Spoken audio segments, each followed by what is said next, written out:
All right. Greetings, family, and welcome back to the Ethereal Journey podcast. We are going to jump right into it this evening, family. And it's a quick, short intro video, and we going to jump right into the mix because we got a lot of information to cover this evening, and so yeah, we going to hop straight into things. We appreciate everybody having everybody on board. Those who are going to tap in presently and those who are going to tap in into the near future. All right. So again, welcome back to the Ethereal Journey podcast. All right, I am your brother and co-host and moderator for this evening, uh, brother Lumumba Uncaged, aka Captain Uncaged, and of course I have with me my good brother, brother in arms and fellow journalist and anchor, brother El Pollinator. Shalom, Captain Uncaged and EJP audience. What's up? All right. Yes, indeed. Hey, can you hear me okay, Cap? Yep, I can hear you loud and clear. Yep, you good to go. Okay. Yes, all right. And how you doing? How you feeling this evening? How you making out? Man, I'm swell, man. I can't, ain't hard to tell. I'm swell. You know what I mean? Right. I try to, we just doing what we got to do every day to continue to keep above the curve. A lot of madness happening in the world, as we know. So much madness, we can't even keep up with it as the ethereal journalists. Jeez. Man. The timelines, the news threads be flooded. I mean, what issue can someone not get on? There's so many that people can gravitate to and embrace if they choose to, because there's so many to deal with. Absolutely. You know? It's like so that's all, man. Just this. Oh man, it's just hard to keep up. I mean, everything. I don't know if it's distractions that's happening. I don't know if it's intentional. Well, we know a lot of it is the intentional, as we know. Because there's bigger things that are popping off, and these little other smaller distractions sort of keep our attention. With that shiny object over there, where everybody's looking at and saying, "Oh, look at that over here," while the wizard behind the curtain, mixing and scratching and doing all kinds of madness with his two turntables and a mic. You know what I mean? So we're gonna continue to break the matrix down, because as we see now, it's glitching and it's crashing out, and we're not gonna crash out. We getting ready for the ascension. We getting ready for the reset. As we say, the actual reset button is being hit by the universe, and whoever's ready gonna be ready. But whoever ain't ready, hey, you go on go on about your business. Yeah. So yeah. Sorry, Charlie. Yeah, man. So yeah, other than that, man, everything is good. I'm ready for this 57th episode. We got a great show getting ready to pop off for those who are into high tech, transhumanism, and other good stuff. I'm not gonna give it away right now. I'm gonna let the curator of this great production for the show tonight do his thing. So back to you, Captain. Okay. Yes, indeed. Oh, one other thing, I just wanted to make sure if there's any updates, any initiatives you're working on currently. Just want to get that opportunity and be able to share that. Oh yeah, I'm still, we still developing some things behind the scenes. Of course, we trying to wait until everything is straight. Got a lot of hands involved with it. We're just trying to make sure it comes out the right way before we release it to the public. You could come on my websites, El Pollinator, on TikTok, with Facebook, Threads, X. I'm on all social media. So the only thing I really don't put too much time into is my YouTube, which I got to get better with that, because YouTube seems to be, being the thing that a lot of people are gravitating towards too. But you could find out updates, and I'm putting up videos and different other things just to let people know, be prepared, because the bad blood is coming, and we don't want nobody to miss it. But that's pretty much what I'm working on, and got some other things that we're popping off with. Of course, doing what we're doing with you all, with Sister Chi and you, and whomever else that's on part of the UJG, the Ubuntu Justice Jubilee piece. Getting great artists, who are into conscious music or just righteous music, period, to sort of combat and balance out all the nonsense that's popping off in the world right now. And as you know, I got Syphilis Tsunami out, and that's starting to pick up some major hits, man, on all the music platforms. So I'm happy about that. Me and DJ Rocksteady, my production producer dude from out of Philly. Shout out to DJ Rocksteady, Chef Athaya Harvey, my dog. So anyways, other than that, man, we just doing what we doing, bro. Keeping up the creativity and putting out to the masses great information so that they can elevate, ascend, and continue to move up the ladder that they got to move up and enjoy their lives. Okay, I'm okay, you Gucci, break. as they say. Okay, all right, cool, cool. I'm about to say it's breaking up a little bit at the end there, but seemed like I got you back. All right, excellent, excellent. Yes, indeed, yes, indeed. So yeah, definitely keep us posted. We look forward to continuing to build with you on all of those fronts as well. All right, excellent, excellent. Hopefully we'll have. Matter of fact, let me check to see if we have Sister Empress. Not yet. Okay, so Looks like we're having a little bit of technical difficulties, yo. can you hear me? Check, check. Can you hear me? Check, check. Can you hear me? Can you hear me? Uh-oh. I'm not sure if it's me or if it's Pollinator. Let me shout out. Let me reach out to. Okay, all right. Shout out to Sister Baker. She's on tapping in on YouTube. Sister Baker, can you give me a thumbs up or a fist if you can hear me? I just want to make sure the audio, my audio is coming through. I might have lost Pollinator, but I want to make sure it's not me. All right, greetings, give thanks. Thanks for tapping in, Sister Baker. All right, I'm not. Uh, okay, okay, great, great, great. All right, so I'm good. So it must be Pollinator that is frozen. So hopefully he's able to come back in shortly. All right. Oh, yeah, that we just tapped out. All right, family. We're going to keep it rolling. You know how we do. All right, so I'm sure Brother Pollinator will be back shortly. And looking for Sister Empress to go ahead and beam on board as well. All right. Give thanks, much appreciated. All right. Excellent. Excellent. And that being said, in the meantime, in between time, let me knock out a little bit of housekeeping and make sure I get that taken care of and out of the way. All right. Like we got Brother Pollinator back. Are you good to go, Brother Yo, check, Pollinator? man. I was continuing on talking, thinking I'm saying something, and I look on my thing, and my Wi-Fi done went out, so I had to go to 5G. Go into that optional 5G, John. Okay. All right. So Copy that. I don't Copy know what the last thing you heard me say before I started going out. that. Yeah. You was asking me, could I hear you? Or you said looked like this might be some technical difficulties. That was the last thing I heard.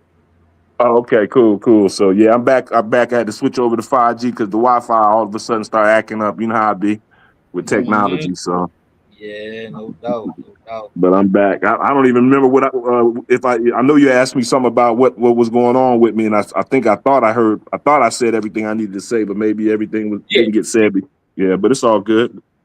yeah, yeah. No, I think you ran through the gambit for the most part, and I was coming back saying that I was going to knock out this housekeeping real quick, and hopefully Empress Chi is able to beam on board in the near future. All right. With that Okay, being said, let me get this housekeeping real quick and cool. knock that out, and we can jump right into the proceedings this evening. All right. Mhm. Here and share my screen. All right, all right. So hopefully everyone can see my screen presently. I still got to log onto my other device. All right, but fair use notice, family. This is in accordance with Title 17 USC Section 107. All right, material on this channel is offered publicly for educational and informational purposes solely. All right. Now let me come to my other parts. Uh, all right, yeah, disclaimer, content disclaimer. All right, the views and opinions expressed in the media or comments in this channel are those of the speakers or authors and do not necessarily reflect or represent the views and opinions held by this channel broadcaster. Due to the social nature of this broadcasting channel, videos may contain content copyrighted by another entity or person. This channel owner claims no copyright to said content. The broadcast of this channel cannot be held accountable for the copyrighted content. The broadcast of this channel is a messenger or share of information and tries to verify but cannot warrant the accuracy of copyrights or completeness of the information on this channel. If you have a complaint about something or find your content is being used incorrectly, please contact the broadcaster prior to making a copyright claim. Any infringement is not done on purpose and will be rectified to all parties' satisfaction. All right, let me stop my screen share there. Got the uh, housekeeping out the way. All right. So yeah, we're gonna jump right into the fray and get right into the mix this evening, family. Thank you once again for joining us for the 57th episode of the Ethereal Journey podcast. Okay, like I gotta redo the Facebook link, so let me do that now. It's always something, though. Always something. All right, let me knock that out and see if I can relaunch that, and hopefully that'll reset everything and get it popping for the Facebook. Okay. All right, that's reset. That's be reset in about 30 seconds. So I'll check on that to make sure as well that everything is everything. All right, and we get all of our streamings out there. I might just start doing that right from the beginning as well, just resetting it because it's better, as of recent. So all right, getting a little bit of uh, slow movement as well on Facebook. So you know how that go, family. You know how that go. All right. Look like it's All on. right. Look like Looks it's like I'm good, up Cap. now. Streaming. Okay. On Facebook Live as well. Yeah, I think Facebook will go. All right. I think we should Yeah, be it look like it could go.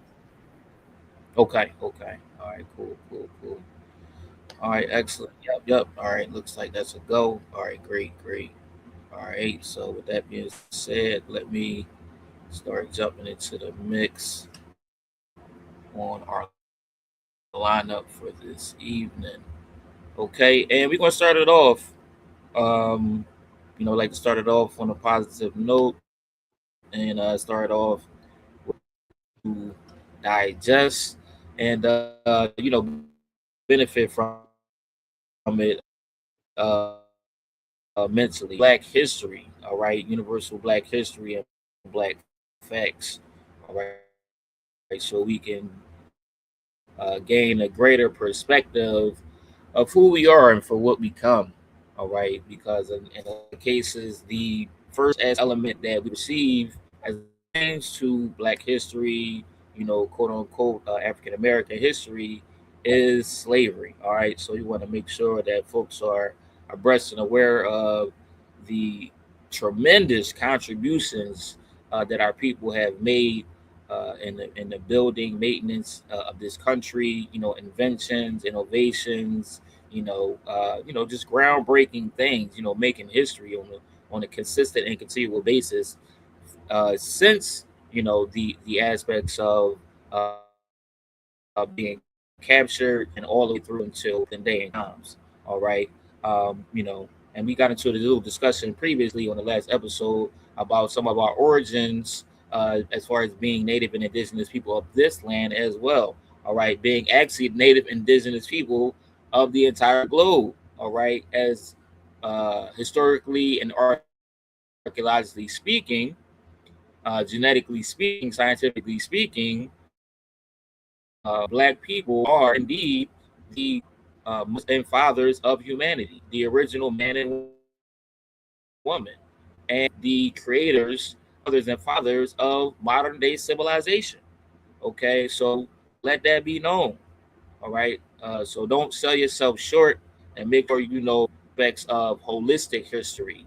All right, world history, as opposed to just colonized, homogenized American history.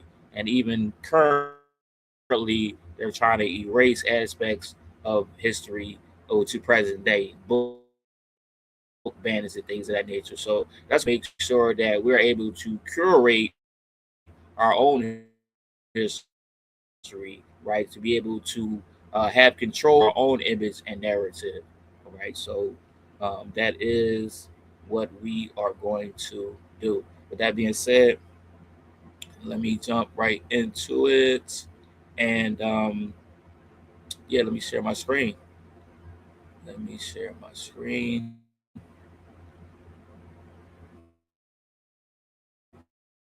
We want to get into a little bit about sister Ashley, the Baroness. All right. Okay, let me share my screen. I'm having a little bit of a slow feed for today, so hopefully things, you know, connect as they should. All right, so I'm getting ready to share my screen now. All right. Yeah, a little bit of lag. I'm gonna see if I can pop it off of my other computer as well. That's why I usually do that anyway. All right, so let me set that up in the meantime, in between time. All right. Wow, yeah, it's taking a long time to load. Okay. All right, let me gear up.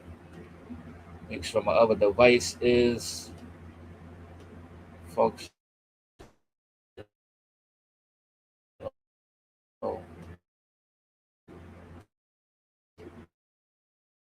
Okay. I'm on my other device. So we gonna make it do the bad. All right.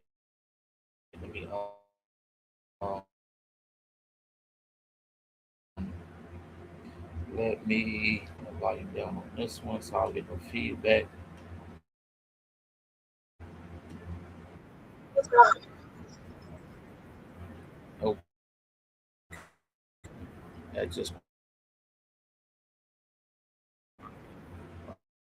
right.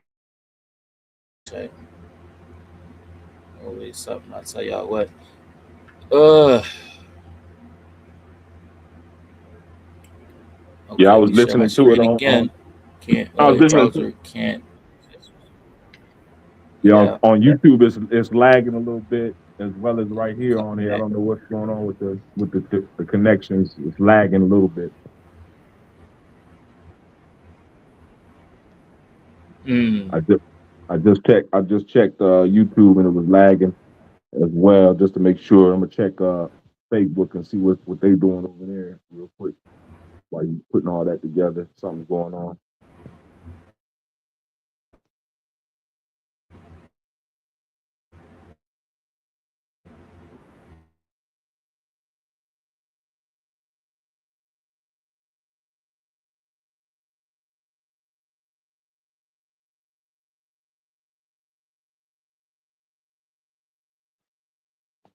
Yes, it's doing it on Facebook too. It sounds like a little bit of engineering, which just interference, that part, but that's a we'll figure story it all out. by itself.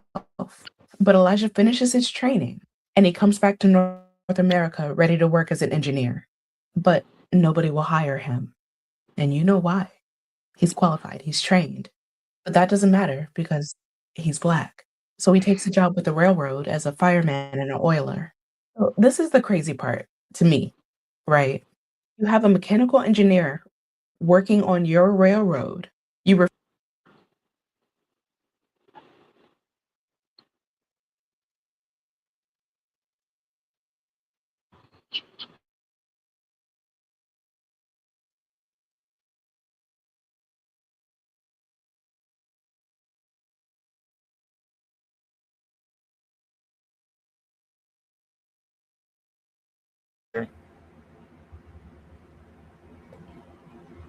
Uh oh. Did we lose pollinator again? Wow. No, I'm There's here. there's these storms that's going on. There's definitely a storm. That, oh, okay. All right. Now I was saying, were you seeing still seeing the lag for Yeah, the your voice is even cracking a little bit. the YouTube? Yeah, and on Facebook, and your voice is cracking a little bit. It might be that storm coming through right now because I know Right. That's what I there's a was lot of talking issues. about. Yeah. Let me Let's see try to what push happened. through though. Oh yeah, no doubt, no doubt. Well, I'm gearing up right now, so I can go to my secondary. Let me do that. Yeah, I send myself an email real quick. Stop sharing. yeah. Send There's a lot myself of an storms going on. email. Good people that's on the audience, But listening audience.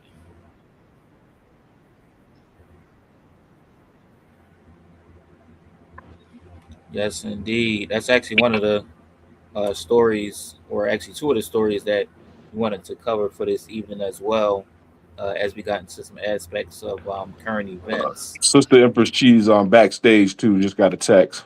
Okay.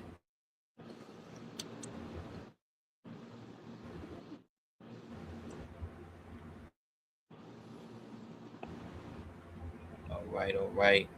So yeah, it might be some. Okay, I see. All right, cool.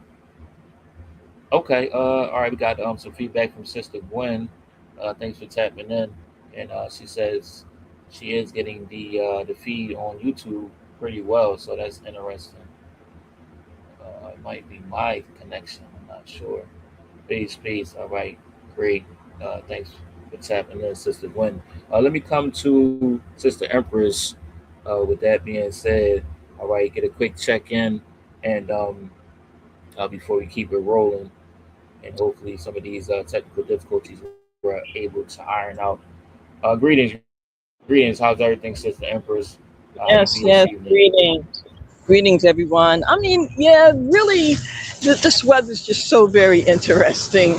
But yeah, I'm doing really well, and Mm. with all things considered, there's a lot going on, as we all know. And let me tell you, family, if you don't know, there's going to be some whole lot more going on in the next couple of years. So buckle up, because it's getting ready to be a bumpy ride for real.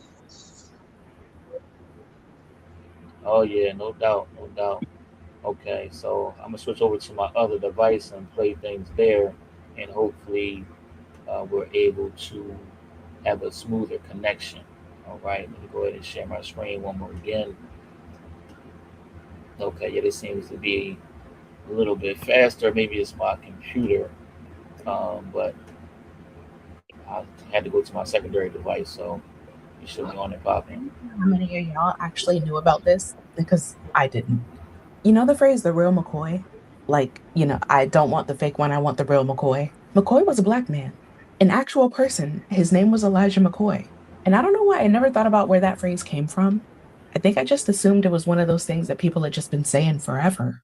But no, there's a whole man back there. And his story is fascinating. Elijah McCoy was born in Canada in 1844. His parents had escaped slavery in Kentucky.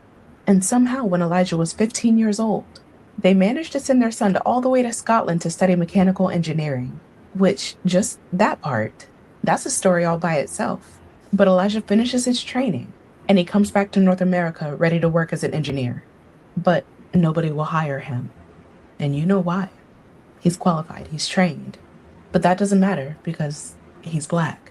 So he takes a job with the railroad as a fireman and an oiler. So this is the crazy part to me, right? You have a mechanical engineer working on your railroad. You refuse to employ him as a mechanical engineer, but then you put him around your machinery all day. What did you think was going to happen? Part of McCoy's job involved keeping steam engines lubricated. And at the time, this was a pain, okay? The machinery had to be stopped so the workers could manually oil all the moving parts. And Elijah, being the engineer that they refused to hire as an engineer, starts working on the problem. He develops an automatic lubricator. Basically, his system could keep parts of the machine lubricated while it was still running. He patents it in 1872. He keeps tinkering with it because he's an engineer. That's what they do.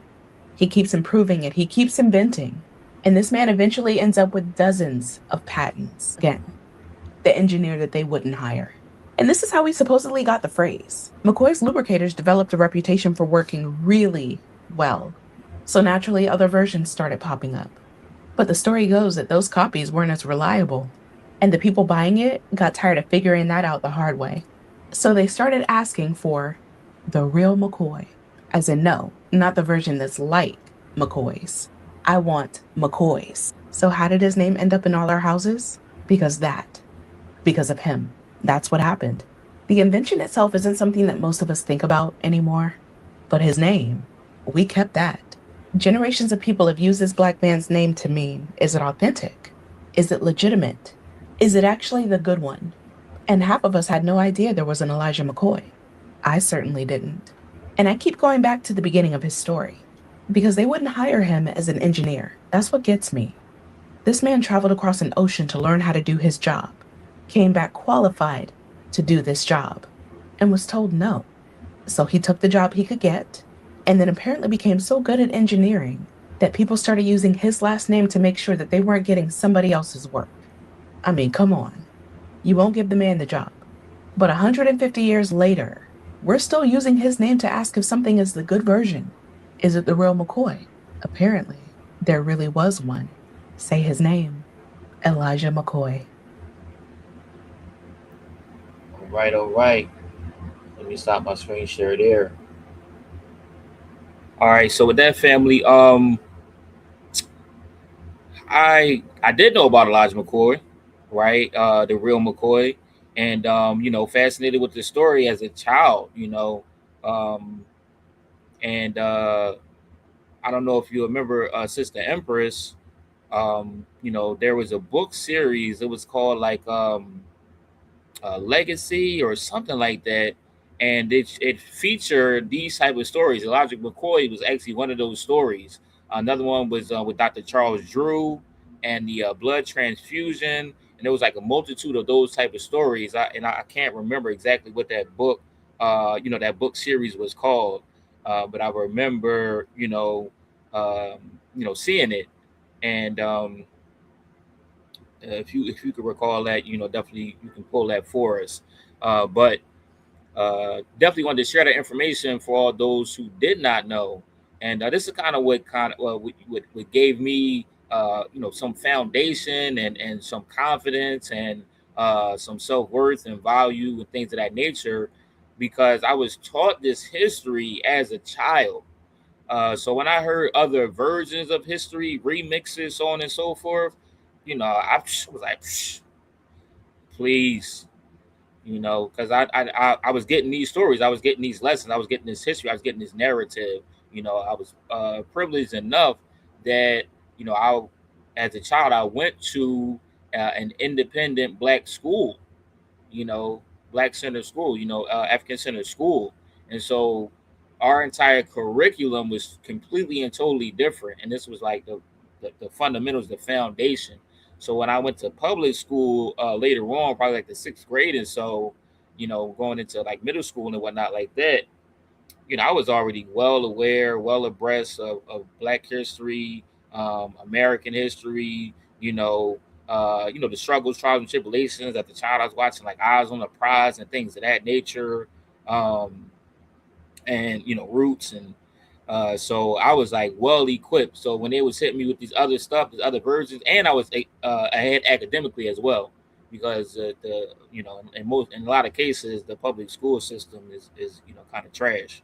You know what I mean? So I was kind of ahead of the game in math, science, reading, so on and so forth. So um, and then it was like another element of homeschooling that took place before that. So I was homeschooled, went to these independent black schools, and then there was like additional work that was given at home from my parents, different assignments and things of that nature. So I say all that to say, I would implore you to dig into this information, and if you are a parent, a teacher, so on and so forth, making sure that our children, our youth, are getting this information at a young age, so they're as capable and empowered and knowledgeable as possible.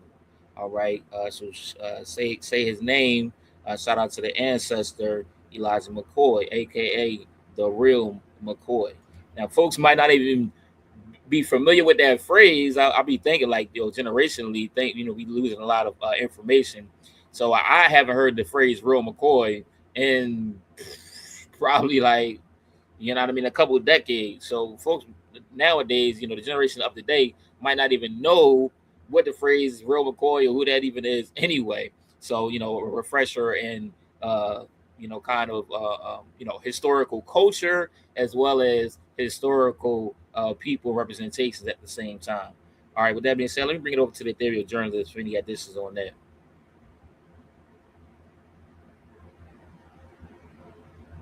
All right. Not Well, everybody speaking at once now.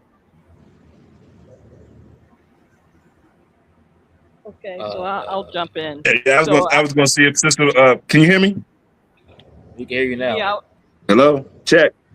Okay, so I don't know what's going on.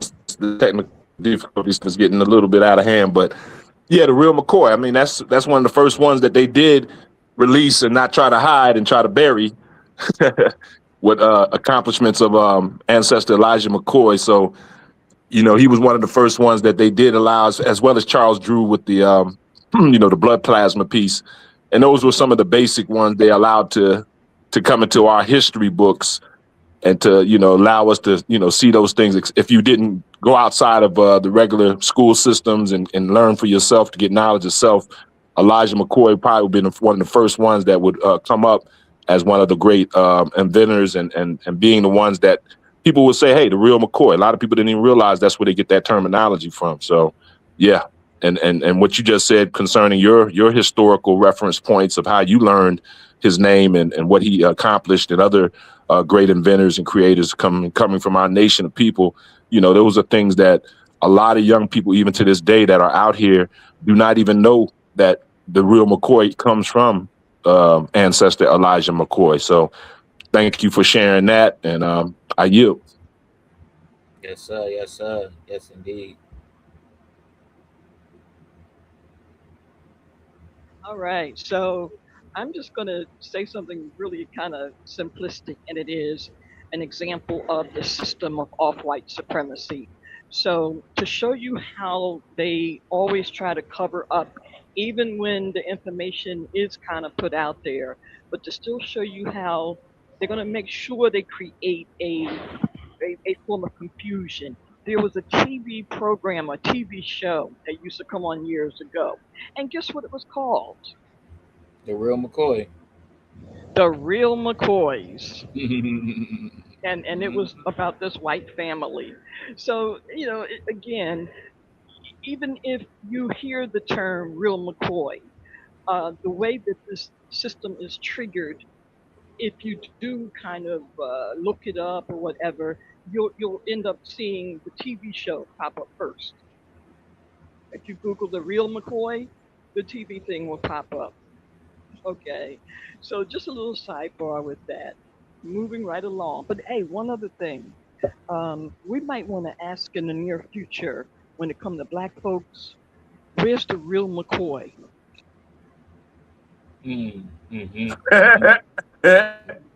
Right. I'm asking that right now. I'm not waiting to the future. That's a present situation for me. And I categorize all of them, NIKKKAS, and no matter what race, color, creed you are. And a lot of us are those same ones that are not the real McCoy. We got to start, like you said, nah, ain't no future thing. That's a now thing. Yep. No doubt. No doubt.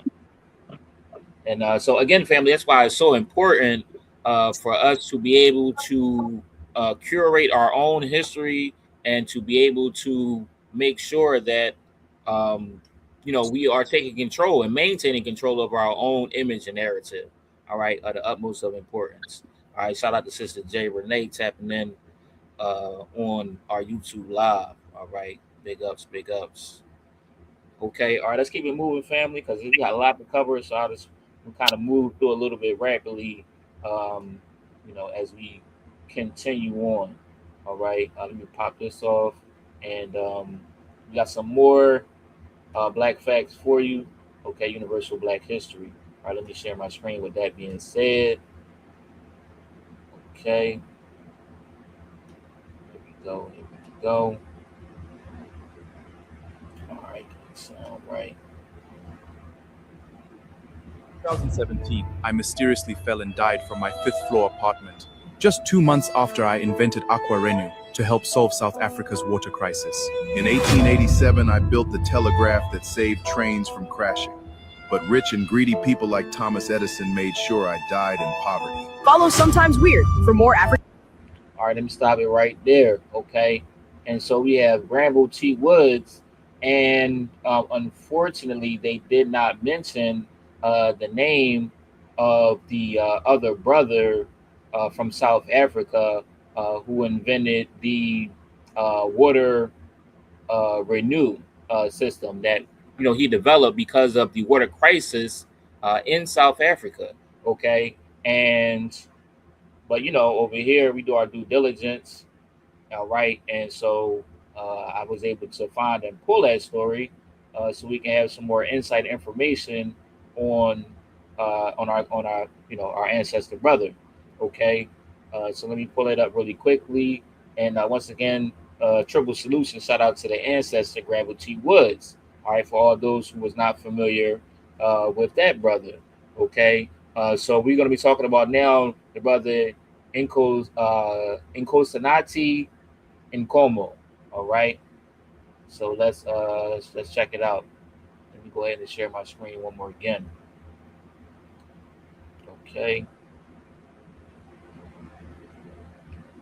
All right, now let's hear about this brother. Black people, never forget this face. This is Nkosinathi Nkomo, a UCT student who invented the water saving system and mysteriously fell from a high building and died in Cape Town. Today, a white-owned company has invented the same system, and the DA is celebrating that person. How ironic my tweet coincides with Helen Zille's. I have always maintained that the DA was involved. Former DA leader Tony Leon is being paid 658,000 Rand for providing Cape Town with strategic advice to improve the city's drought crisis. In other unrelated news, Nkosinathi Nkomo, a student who created the solution to Cape Town water crisis, mysteriously fell to his death from the 5th floor of a building. Nkosinathi Nkomo, who was the creator of Aqua Renew. Months after his death, mysteriously, a similar company emerged called Waterloo. When it's literally the same idea but different skin color. Hashtag Nkosinathi Nkomo. The continuation of a long chain of black inventors being mysteriously unalived, and then those ideas emerge, fully funded and fully supported by the milk establishment.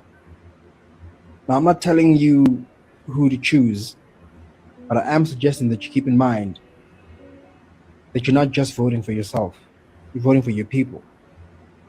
Because this happens far too often. This is just not right. It's time to protect our own. We as the people need to stop this from happening again and bond together as one. Spread the word and make this worldwide news. Hashtag Nkosinathi Nkomo. All right. Let me stop the screen share there. All right, let me come back to the Ethereal Journalist for any additions on these Black Facts, Universal Black History.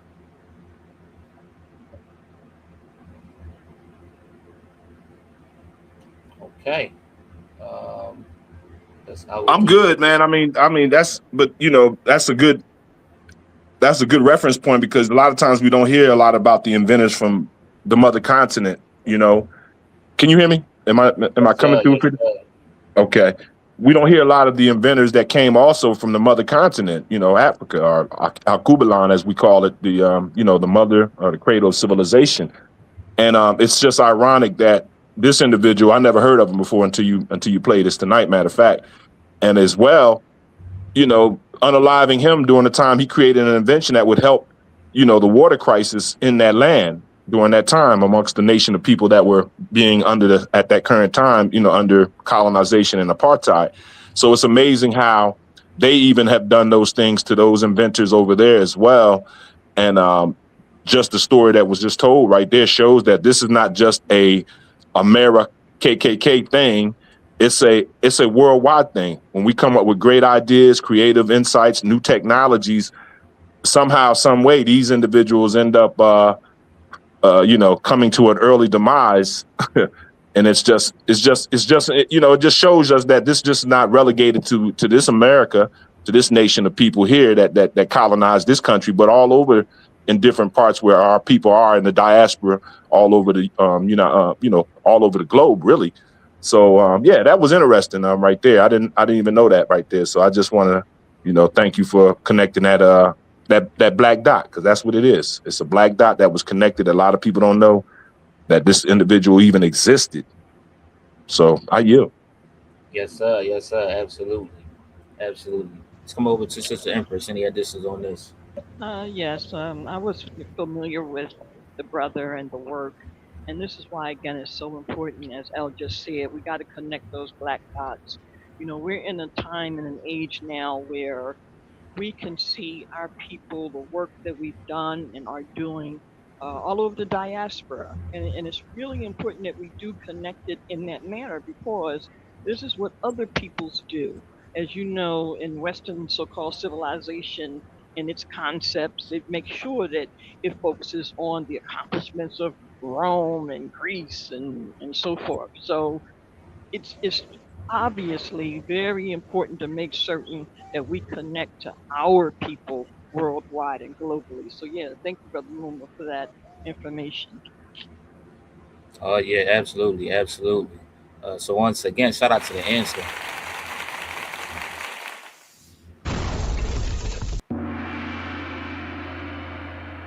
And now that you opened up that can of worms, Captain Uncaged, we need to definitely start doing more research on our brothers from the mother continent who has invented many things that has helped out not only the continent of our mother continent, Africa, but also other parts of the world.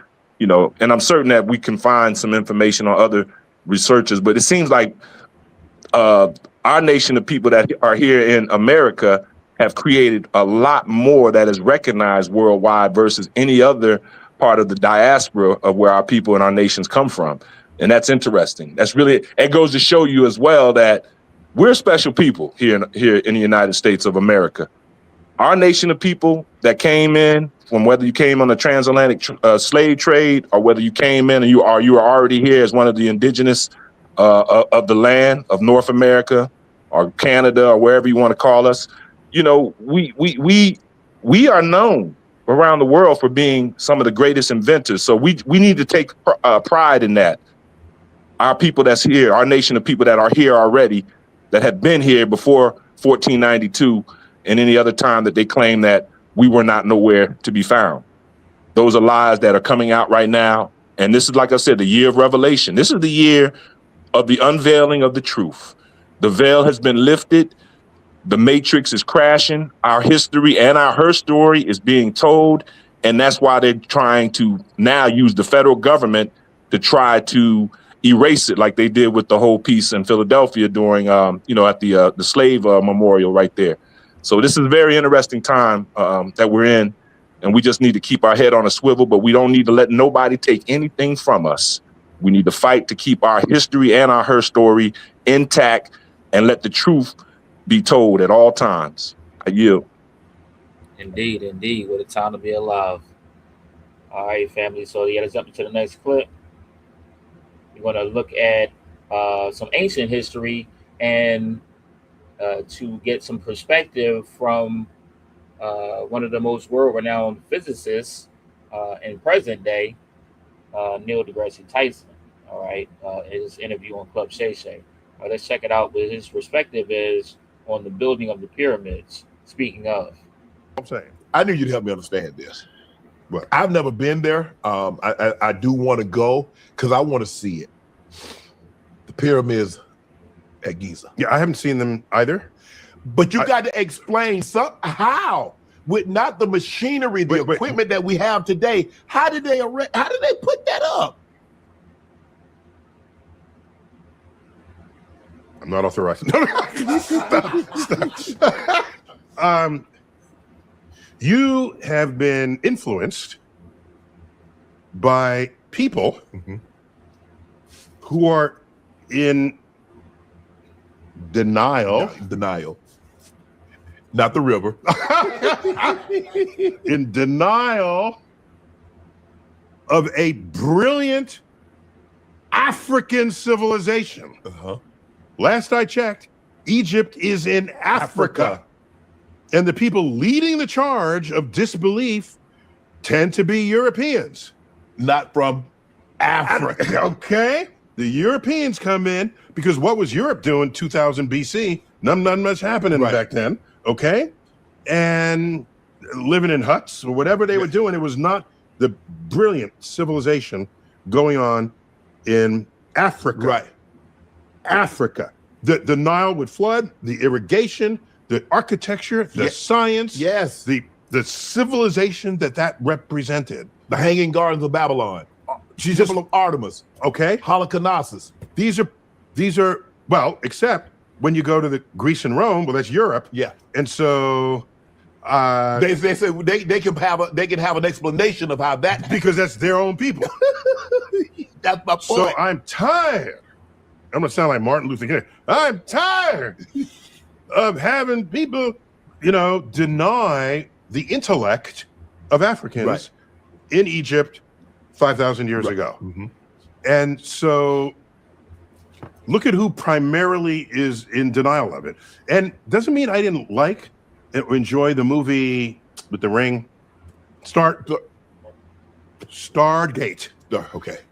Love me some Stargate. Okay. But it's aliens coming through a Stargate into Egypt and creating that civilization. Right. Once again, in denial of what actually happened. Of dark-skinned people having that ability. Right. So you look at it, how did they do that? They were smart. How could they build it? They had a lot of people. Right. Still, how's it? They took a lot of time. Right. It wasn't built overnight. It wasn't built by a few people. Smart people. One of them, I think, was Imhotep. Was one of the architects. One of the architects from ancient Egypt. So I have no hesitation recognizing the role that local Egyptians played in building that empire. Wow. Zodiac. Do the Zodiac do they? Let me stop my screen share there. All right. So a little bit more of historical context. I always try to discredit some of the brilliance, the genius of Black people, Afro-descended people, African people. And so this is another example of that historically, and this is across the board. This is in literature. This is in music. This is in television. This is in movies, as Sister Empress indicated earlier with the Real McCoy show, and not actually talking about who the actual Real McCoy is and was. Right. And so we look at movies like the Stargate, that's, and a lot, even on the History Channel, they try to credit, or discredit the actual people's building, this great architectural structures, these great civilizations, and, lend it towards, everything else, including aliens. Okay. And so, this is what we're talking about and dealing with, and the things that we're pushing back against and making sure that people are abreast and aware of this crucial information. Shout out to, the ancient civilization builders, and shout out to the multi-genius Imhotep. All right.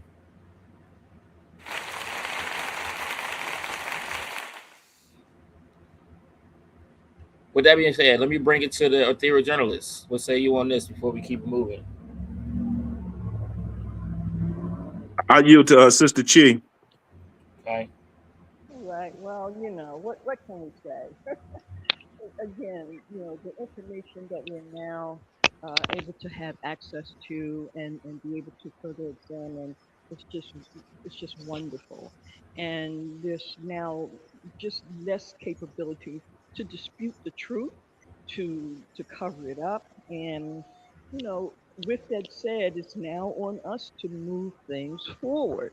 We have the evidence, we have the information. Now it's on us to make certain that we go to the next levels because our ancestors already gave us everything we need in order for us to now not only succeed, but also to obtain the kind of victories that we need to obtain in this day and age. So, absolutely, love that clip. Thank you. All right, absolutely, absolutely. Okay, N- let's keep it moving, fam. Oh, go Hey, ahead. yeah, I just wanted to say now Neil deGrasse just came out with the alien situation. I think we had I put a video in the chat, our thread at one time. Now he's saying that there are so-called alien species. So he's coming out a lot more, not for the mainstream narrative that they normally have these astrophysicists and these scientists sort of running with the same kind of storyline or whatever. He's sort of bucking the system because for him to come on uh Club Shay Shay with old boy there and saying the things that he's saying. So there's a shift happening. And I think a lot of those at the highest levels of government, whether they're scientists, astrophysicists like himself, and other ones are starting to tell the truth now because they can no longer continue on with the narrative or the misrepresentation of real her story and his story. So I find that interesting. But I also would like to add real quick, and I know we got a lot of things to cover tonight. That not only are the pyramids in Giza or Egypt, but there are pyramids all over the world. They got more pyramids right there in Sudan than they do in the land of Egypt. They have pyramids that were found in the Grand Canyon. It's starting to come out. More research is being done, but of course, the government is trying to not allow that information to get out. They got mounds in Ohio that look like pyramids that they covered up and put grass over, but you can see they have the same type of structure. They might be not the bigger ones like the pyramids at Giza, but they are smaller pyramids. So these things have been going on with our nations of people, our people that come from those lands or the motherland lands all over the world. So let's continue on, doing our research and getting the facts together so that we could, tell our people about our greatness. It's not just relegated to one segment of the mother continent. It's all over the world. Those people that made the pyramids down in South America, they were of more of a melanated, carbonated skin tone. So I just want people to continue to do their research and get all of the great information that's available now as we continue to move our greatness forward and let people know we ain't taking no shorts no more. I yield. Big facts, big truths. One quick sidebar. One quick sidebar. Oh, you're a little bit low too, Sister Ember. If you can talk into the mic. Okay, can you hear me better now? Yep, got you. Okay. So one quick sidebar. So Elle is right. There are mounds and even pyramids all over the world. And so, as we go into more in-depth kinds of things with the ethereal journey, we're going to talk more about that. However, I think it's very important that we note the shall we say, the advanced type of pyramid that we do find in Giza. See, there's something very interesting about that and a few other pyramids, the way that they're actually constructed, and other kinds of things, because there's certain kind of energies that those specific ones are able to harness and also eliminate, or shall I say illuminate, what shall I say. So we have to be very clear that the structure of certain things, particularly when it meets a certain perfected kind of geographic, or not geographic, but geometrical kind of thing, that there's something very, very important about that. So I would just want to make sure that it's like with anything else, when something that is developed to a certain level, it warrants a different type of embracing as well as a different type of assessment. Absolutely, absolutely. Thank you for that addition, Sister Empress. All right. Well, one other last thing I want to point out is, you know, that being evidence of, you know, the expansion of a global culture, right? And again, Afro descended people, black people, had already circumnavigated the entire globe, so we were everywhere on every continent, right?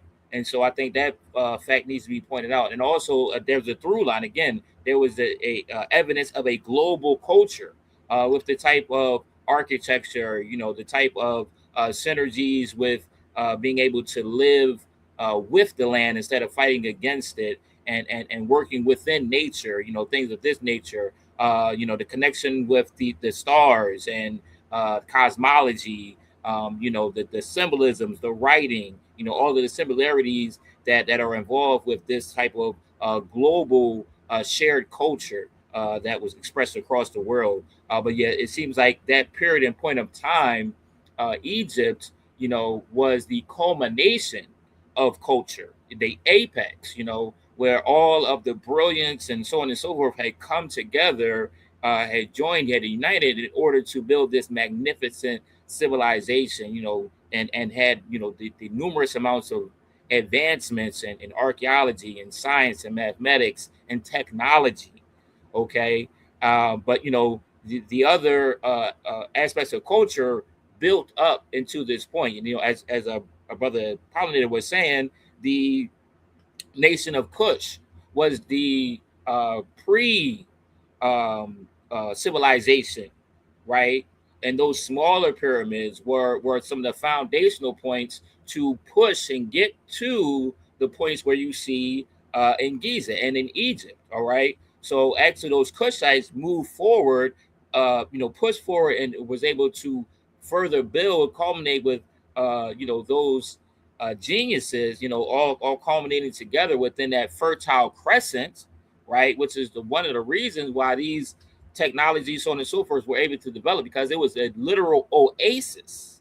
So they didn't have to worry about, and this is why, you know, this type of genius was allowed, or was yeah, but it was allowed to manifest, to cultivate and culminate, right? Because I mean, it was a literal paradise.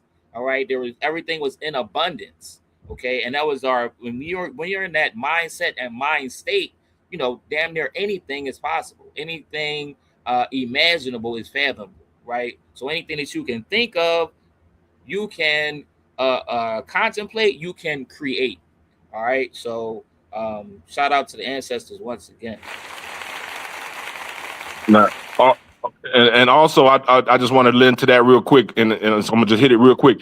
Recently, they found out that there's cylinders underneath those pyramids that stretch up to a couple of miles downward. You see whatever you see on top, but underneath those pyramids are metallic cylinders. So, and you look at the hieroglyphics. You got to look at the hieroglyphics, because the hierophants of those days understood the technology, and of course, probably and could have, not even gonna say probably, I'm gonna say that they did work with technology, and it did come from the cosmos. Now, whether you want to call them aliens, they put them right on the hieroglyphics. You see spaceships, you see all these cosmological alliances that we had during that time, because we were still in tune to the whole universe. Unlike right now, we just in tune to whatever religion you decide you want to be, instead of those ancestors that are not from this planet. You know, we talk about the Dogons, who was connected to all of the star systems outside of just where they were at. At the time when the Egyptians or the Kushites or whatever created the pyramids, they were in tune to other species of the cosmos, not just the ones that were here in the earth. So let's always remember that there was some kind of technology that is found underneath that pyramid, that they had to have understanding of the universe to even create that thing, to line up with the star systems, to line up with the sun, the moon, nature, time of all things that go around the globe that's connected to those ley lines and to those power and those grid sources. So I just want to let people know we did have more communication with our star family. And with that being said, I yield. All All right. Thank you for that addition, brother Pollard. Okay, with that being said, we're going to jump into our next story now. We're going to keep in that through line. We want to keep that consistent with this lifestyle shift that a lot of folks are making, and I definitely applaud and push for us to continue within that, and that is supporting black businesses. All right, not just being reactionary and saying because this happened, because we're going to protest, so on and so forth, now we want to support black businesses. No, this is something that is imperative for us to do, to be able to build economically, and to be able to build certain infrastructures, some of the basis of nation building. All right, so we're not dependent on others to provide our basic needs and necessities. All right, so let's continue in that vein, and let's keep pushing forward until we have our own economical ecosystems, all right, that are thriving, all right, that will, once they are established firmly, be unrivaled. Okay, connecting the dots, throughout the diaspora, with other nations, with other countries and continents. All right, and really quickly, shout out to Baba Akil tapping in from our YouTube, and he wanted to convey that aspect of Ivan Van Sertima laying some of that groundwork as well, that foundational work with the book They Came Before Columbus. All right, and getting into some of those ancient structures, here, not only in Africa but globally. Okay. All right. So with that being said, let's get it rolling. Look at all of the ingredients, and it is black owned. I will link her to this video, y'all. Everything we need to be doing needs to be black, black, black, black, black, black, black. I love being black. Black owned laundry soap. Look at all of the ingredients. All right. All right. Let's go to the chat really quickly. All right. And this is pronounced. All right. Let me see if I can go ahead and copy that, paste into right. This at Pronounce Labs. Let me see if I can go to their site as well. Okay, there it is. It's the brother here. Okay, shout out to the brother at Pronounce Labs. All right, and the Pronounce Laundry detergent, and I was reading the comments. He also has soap as well. All right, I believe that's like washing, bathing soap. All right, I don't see it on the page, but check out the brother when you get a chance, and follow up, and continue to tap into black owned businesses. All right, let me stop my screen share there. Okay, if there's no, let me see if there's any comments on that before you keep it moving, family. We're gonna keep moving on this episode. All right. Keep the Ethereum going hyper speed, baby. Okay. All right. Excellent. Okay. Let me keep it moving. All right. So we're going to come to some updates. Matter of fact, let me go to this really quickly. This is we're gonna get into some aspects of current events. All right, current events, family. Okay, and let's take a look here. Speaking of, what has happened with the taking down of the historical placards from Philadelphia. This is just an interesting story in contrast to that. How a lot of these politicians, government officials, so on and so forth, play both sides of the fence. All right. So let's take a look at this, and it's just important how media is framed, all right, and how the control of narrative really shapes perspective and viewpoints, and how in a lot of aspects of the media it deals with mass manipulation. All right, that's really what be going on. Okay, so let's take a look at this really quickly and see what we have going on. Let me share my screen. Okay. All right. So we're gonna take a look at this aspect of the controversy with the Smithsonian director. Okay, let's take a look here. Now, interesting story in a lot of different ways, because some of the things I actually agree with, but that's how folks do. They give you something that you can you can vibe with, and then hit you with some other stuff on the back end. All right, so but we call it politics, because that's what it basically boils down to. All right, a lot of underhandedness and trickery that goes on again with aspects of manipulating the masses of people. All right, let's jump into it. Republicans in Congress wanted the Smithsonian American History Museum's director to answer for accusations that the institution was revising American history. The congressional hearing came on the heels of a July 4th White House report bashing what it called the museum's ideological agenda. I feel like it's become infected by a woke ideology that's seeped into public displays, educational materials, and planning documents. American History Museum Director Dr. Anthea Hartig pushed back on the claims that the displays were politically motivated, instead serving as the record for an evolving country highlighting America, including its flaws and triumphs. And when historians talk about reframing a traditional narrative, we don't mean erasing it.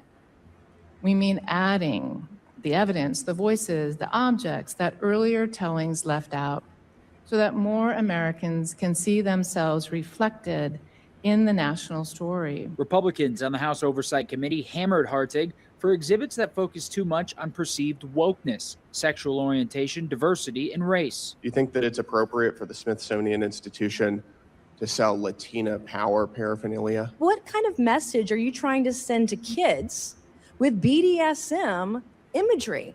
What are you trying to tell kids?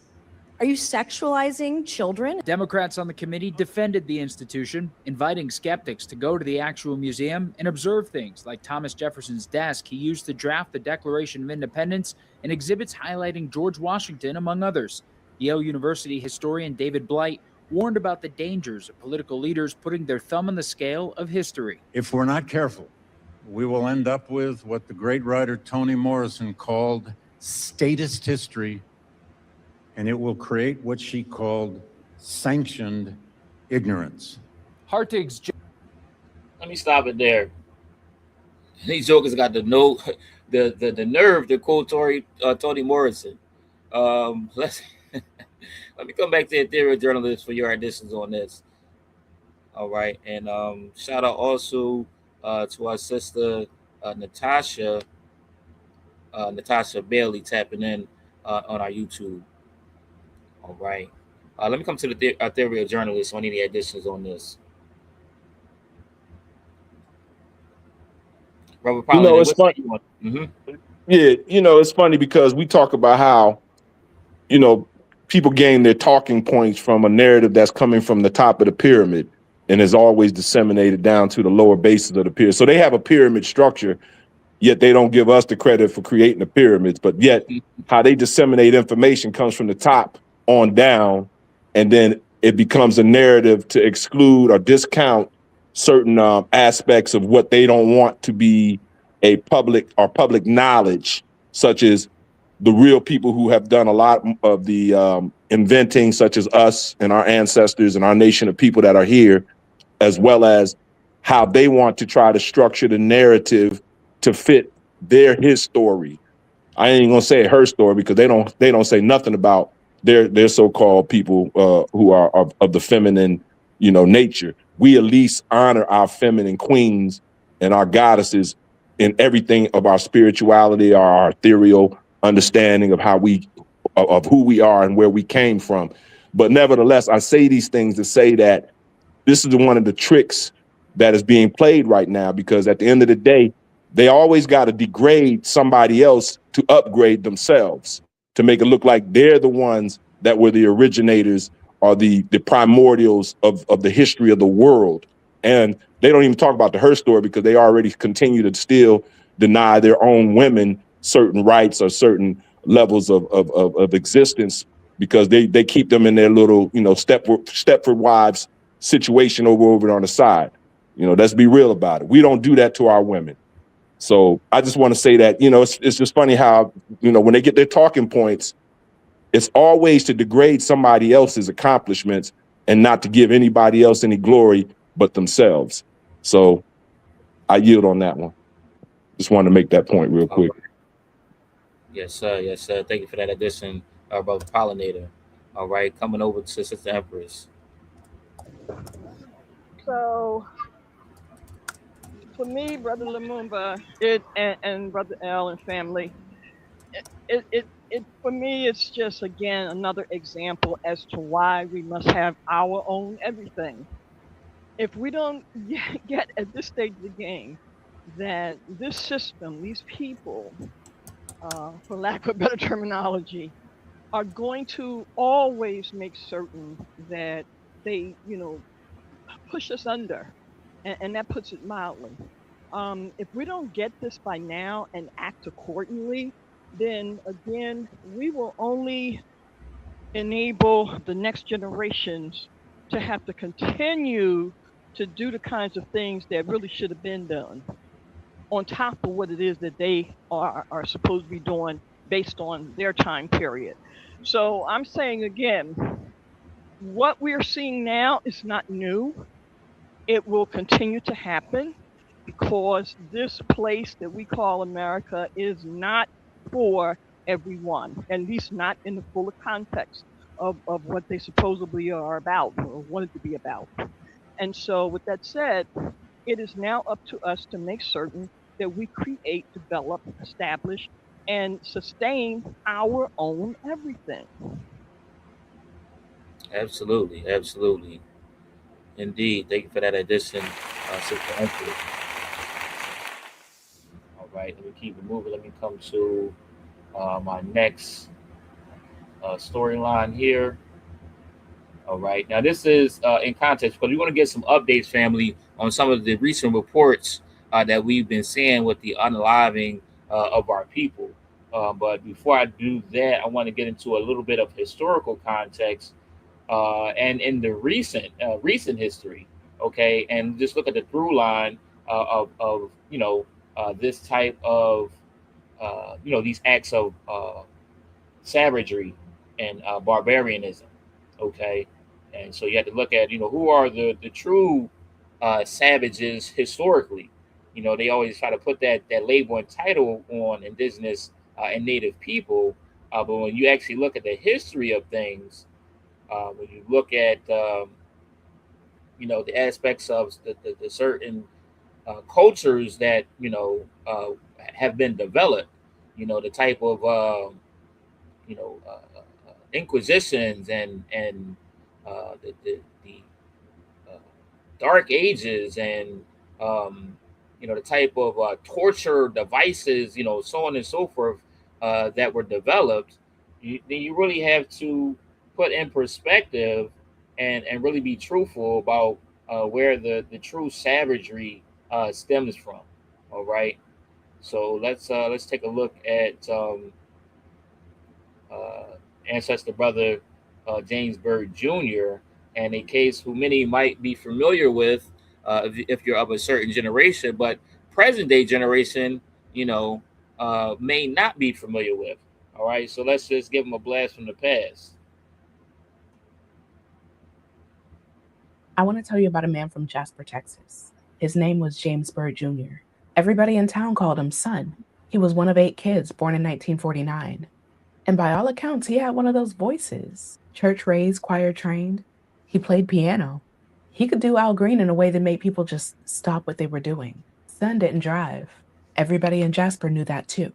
He walked everywhere, to the store, to his mama's, to church, all over town. And because he walked, everybody had a story about running into him. He'd sing to you right there on the sidewalk if the mood was right. So, needless to say, this man was a fixture. He was 49, 3 kids. He had grandkids. And in a town of about 8,000, he was one of the faces that made it a town.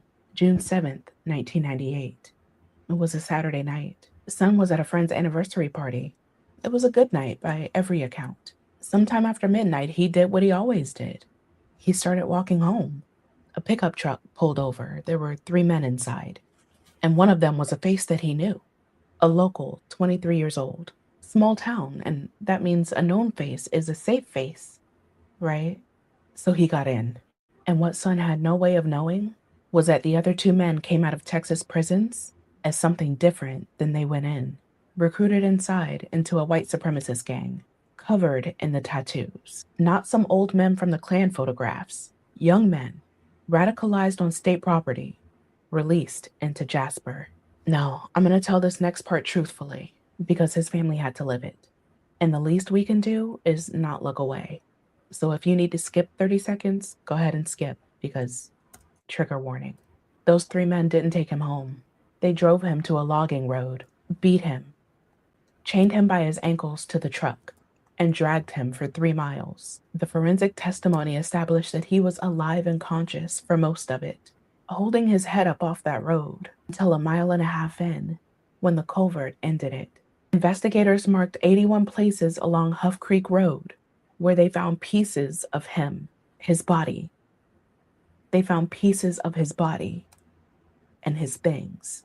Then those 3 men left what remained in front of a black church and cemetery, and they went to a barbecue. They had turned this man into a message. That was the whole point. The placement was the address label. Now, most tellings stop there because the horror is the headline, right? But stopping there finishes the killer's sentence for them. So let's keep going because Jasper kept going. The cemetery where Son was buried still had a segregation fence running through it. In 1998, one white side, one black side.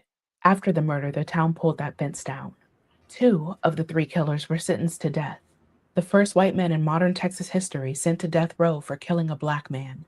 One was executed in 2011 and the other was 2019. The third is still serving life. And Son's own son, Ross, stood up and fought those executions, campaigned to save the men who dragged his father, because he refused to let the state kill in his family's name. Now, you don't have to agree with him, but stand next to the size of that for just a second. 11 years after the murder, a federal hate crimes law was finally signed. The Matthew Shepard and James Byrd Jr. Hate Crimes Prevention Act. His name in the United States Code permanently. Now, one more thing, because I don't do tidy. His headstone got vandalized twice. Eventually, they had to build a protective fence around his grave. Jasper took down one cemetery fence because of him, then had to put another up around him. So that's the man, a singer who walked everywhere in a town where everybody knew him, who got offered a ride by a familiar face 3 miles from his front door. His killer spent one night trying to turn him into a warning. But he'd already spent 49 years being somebody's daddy, somebody's whole son, and half the music in a small town in Texas. One night doesn't beat 49 years. It never did. All right. Let me stop my screen share there. Okay. All right, let me come over to the Ethereal Journalist for additions on this. All right. Like we lost Brother Polynet, I'm sure he'll be back shortly. Let me come over to Sister Empress. Now, I'm sure you remember this case. Yeah, I actually do, in more ways than one. So, again, that's just another example of modern day forms of genocide. That's right. And this institution was known as, for some, the peculiar institution, the transformation of it into the various acts. So I remember it, and also remember some other aspects of it. For example, it was the New Black Panther Party under the leadership of Dr. Khalid Abdul Muhammad that literally went down to Jasper, Texas. And the reason why I remember it so well is because It's a little bit difficult to hear you. Okay, hold on a minute. Maybe I can read this.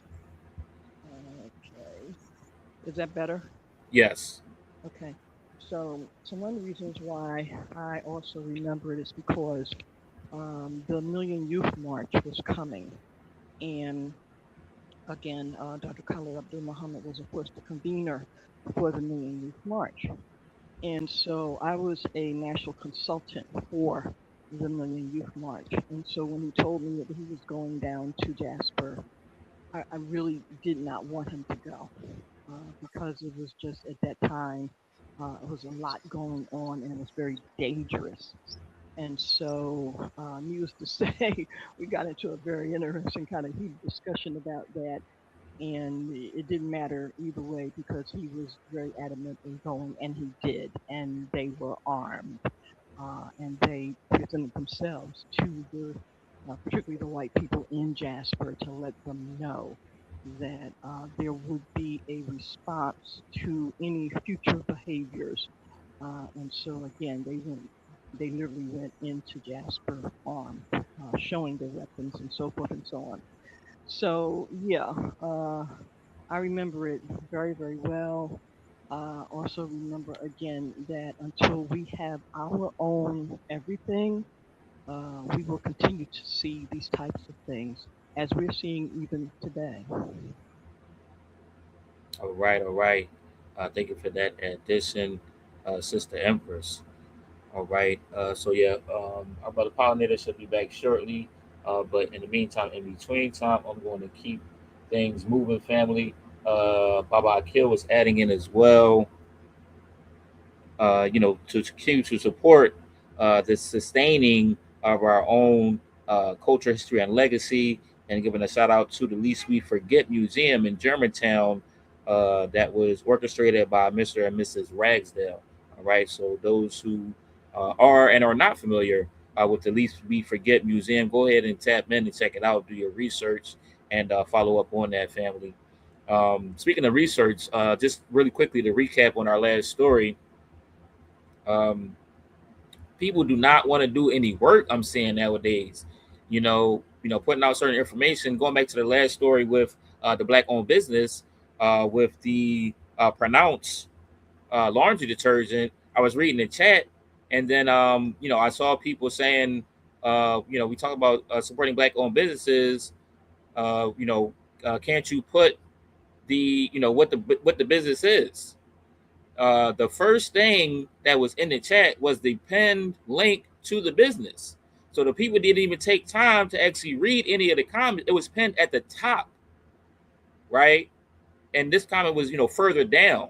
So, the brother was talking some stuff and not even doing the due diligence to get the information. And then I seen another comment after that, after she reposted the link and said that she already posted it, she reposted it. And then I seen a comment a little bit shortly afterwards saying, "Can you put in the link to the website?" I'm like, "Yo, she giving y'all the information already. All you gotta do is Google the thing and find the website on your own for yourself." Like we really got to tighten up, family. So I got to put that out there. You know what I mean? We got to be our own, biggest critics as well as well as our champions, because we got to tighten up. We got to do better. Because the laziness that I'm seeing, the mental and physical laziness that I'm seeing, is going to be unacceptable. It's not going to be from me. It's going to be from the test of the survival of the fittest. And with this type of mentality, people are not going to survive. All right. So it's in folks' best interest. It will behoove you, everyone, to step your game up and keep it on 10. You know what I mean? If it dropped down to 7, you still in good shape. But if you operating at 6, you ain't got nowhere to drop down to. You drop it down to 3 and 4. That's slow motion. That's no motion. You a duck. All right, so with that being said, let me come on my soapbox with the PSA, and let's get back to the program this evening, family. But do your due diligence and do your research, family. The information is being presented to you. It's up to you after that to take it and run with it. All right. With that being said, shout out once again to Brother Ragsdale, Mr. and Mrs. Ragsdale, and At Least We Forget Museum here in Philadelphia in the Germantown section. All right, tap in. I'm still going to see if I can pull that link and put it in the chat for y'all, but y'all get what I'm saying. All right, come to Brother Pollinator really quickly before we keep it moving, because this is we on rapid fire tonight. No, I was listening. I was listening on YouTube and on Facebook while I was doing some engaging. But no, keep it moving, man. Great announcement, or not announcement, but great assessment of what we need to do as people to share information. But yep, so keep it moving, bro. I'm good. All right, yes, sir, yes, sir. Okay, so on that same note, we're going to keep you up to date with some of the recent stories that we've covered, and just to make sure we're staying on top and abreast of these things, because again, it is part of our job and responsibilities. Okay, so let me go ahead and share my screen once again. Not only ours as Ethereal journalists, but all of us as you know Black people. To make sure we're abreast and aware of what's happening with our people. Okay, because what happens to one of us can happen to any of us. All right, so it should be a united front, all for one and one for all. All right, so we're going to go back to our story on Sister Tonia Miller from Florida. Okay, now some interesting development that has come out with that upon doing some further extensive research. Now, you don't really hear a lot of this story that has been that has been presented in the news on an ongoing basis, but this was a story of a young lady, 27 years old, who was reported to have committed suicide, who had unalived herself, okay, in Florida, okay, in Miami-Dade, Florida, right before the Juneteenth festival. Okay, so the case kind of was spreading across social media. So shout out to all the creators and so on and so forth, who are keeping up with these type of stories and making sure that folks are abreast and aware of these situations. That was reported initially as a lynching. All right, allegedly, upon further research, there was no foundings of an actual lynching that was taking place. Now, she was found unalive. That was reported to be self-inflicted. All right. So let me just read it out really quickly, and then I'll go to another aspect of some follow-up information to give people a little bit further context. All right. So we have Tonia Nicole Miller, 27-year-old from Flint, Michigan, was found unalive, reportedly hanging from a tree near Gwen Cherry Park in Gladville neighborhood of Miami-Dade, Florida, on the morning of June 18, 2026. The Miami-Dade Sheriff's Office and County Medical Examiner initially classified her death as apparently self-unaliving, stating that the investigation found no evidence of foul play. Despite official findings, the death sparked the Justice for Tonia movement on social media, with community members and civil rights advocates questioning the ruling and citing the incident's proximity to Juneteenth as a source of heightened concern. Miller's family, led by her sister, Terry Miller, rejected the self-unaliving determination, arguing that Miller loved life and would never take her own, and reportedly sought an independent private autopsy to ensure comprehensive forensic review. While some online claims suggested she was lynched, fact checkers noted that these allegations were unfounded and that Miller or unproven, and Miller had actually been in Miami since February of 2026. Okay, so it was reported that she went there for the actual festivities, but she had actually been living there prior. Okay, so let me just come to the update on that story, family, so that we can just keep y'all abreast. Now, this is from the fact checker website. All right, for those who are not aware, this is Snoops. Okay, so now what this report indicates, let me this okay. Of course, ad pops up. Okay, maybe next time. Great. All right. Now this is key points. Let me see if I can just hit this. Key points. The claim that Tonia Miller, 27-year-old Black woman, was found lynched from a tree after traveling to Miami to celebrate Juneteenth is unproven.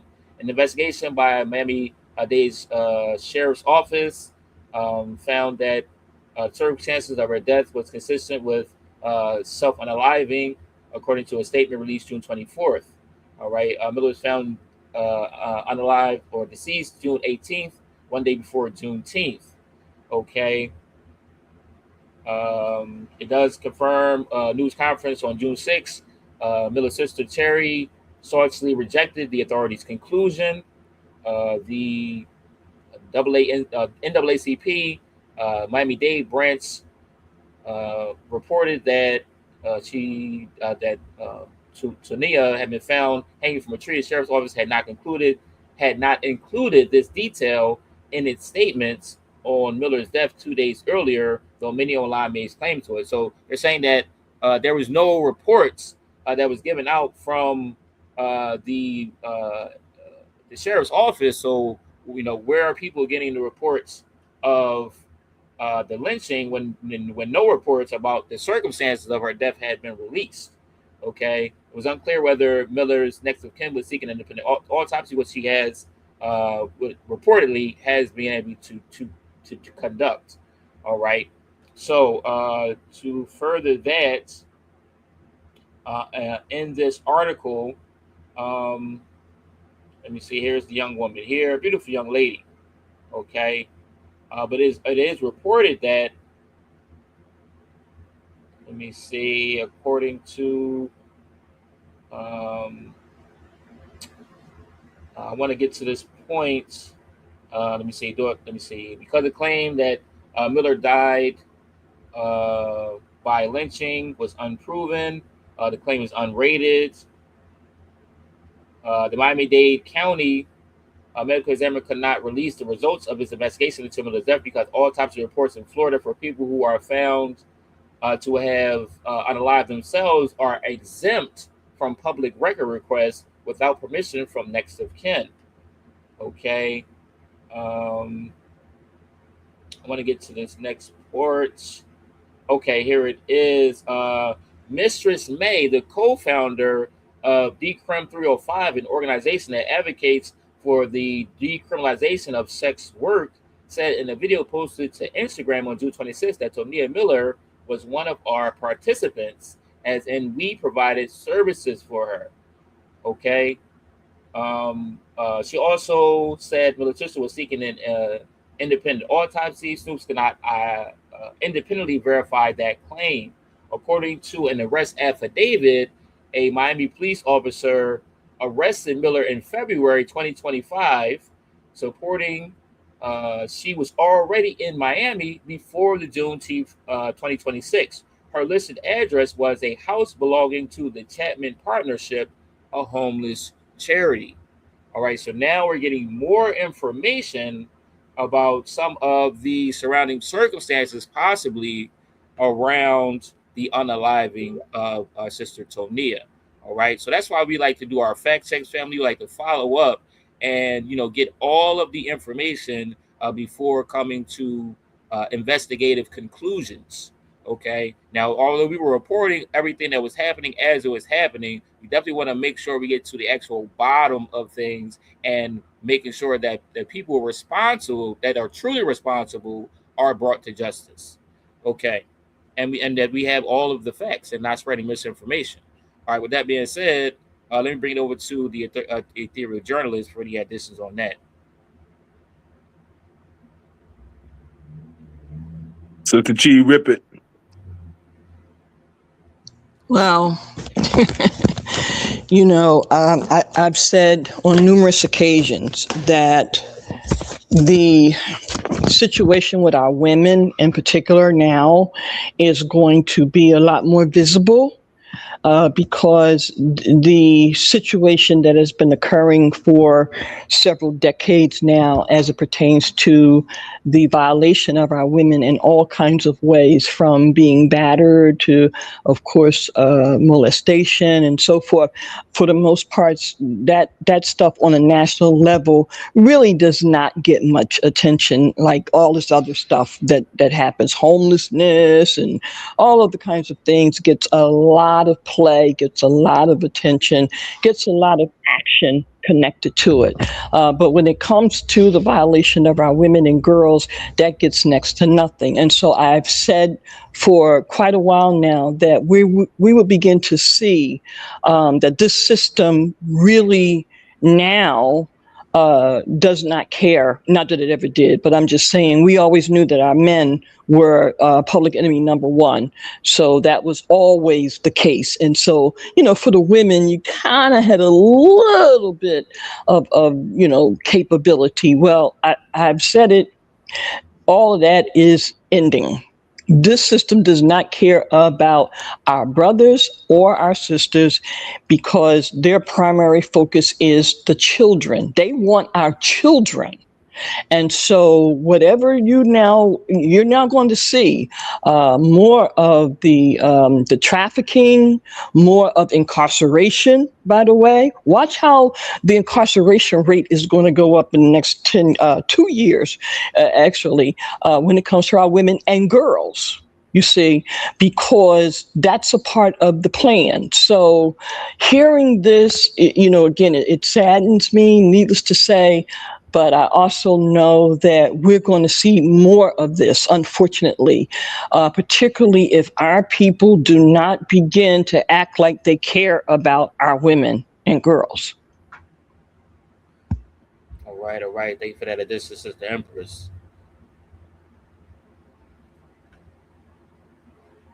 Well, problem, it's on you.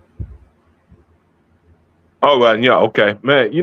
It's the same thing we've been shouting from here to the mountaintop since we started this show, as well as on New Day and other shows that we put out there. We pretty much raised the clarion call that our women need to start being protected by our communities, by our men and our women, our elders, and so forth and so on. And because we're not heeding this clarion call, guess where the judgment gonna start at first? Oh, we see judgments happening all over the world. Trust me. We see the fires going on in Europe. We see the fires in America. We see the fires in Canada. We see everything happening around the world, and a lot of nations are being judged because of the human trafficking of our women and our children. What you think that tsunami was about in 2004? All those nations that got tore up when I think 250,000 people got unalived were nations that participate in the exploitation of their own children, where young men, not even young men, but men, pedophiles from America and all over the world would go to those nations surrounding the Indian Ocean, and they would just go into these brothels where they had children on display for, from 5 years old or less all the way up until teenage years. So what I say that is that our missing the mark, or what they call sin, sin ain't nothing but a word saying missing the mark, meaning we're not hitting the bullseye here with our darts. Our missing the mark is we have all these organizations, fraternal organizations, sorority organizations, all these so-called high-level bougie type of organizations that claim that they mentor and they, set good examples to our children, but yet they don't say nothing about this issue. So guess what judgment gonna start at? It's gonna start with the sins of omission, meaning those who are missing the mark. They're seeing this information being put out here in mass display, like we're doing it on our shows and things like that, and they are failing to take actions. Well, guess what, the Queen Mother of the Universe is gonna start her judgment with? It's gonna be our own nation of people, because we are supposed to set the example of the righteousness and just causes of all the nations, not just our own nation, but all the nations, because we've led all the nations throughout the history of the world and her story of the world. So you're going to start hearing a lot of our so-called high intellectuals, or the talented 10th, or those who have turned their backs on our communities. They're going to start getting judged.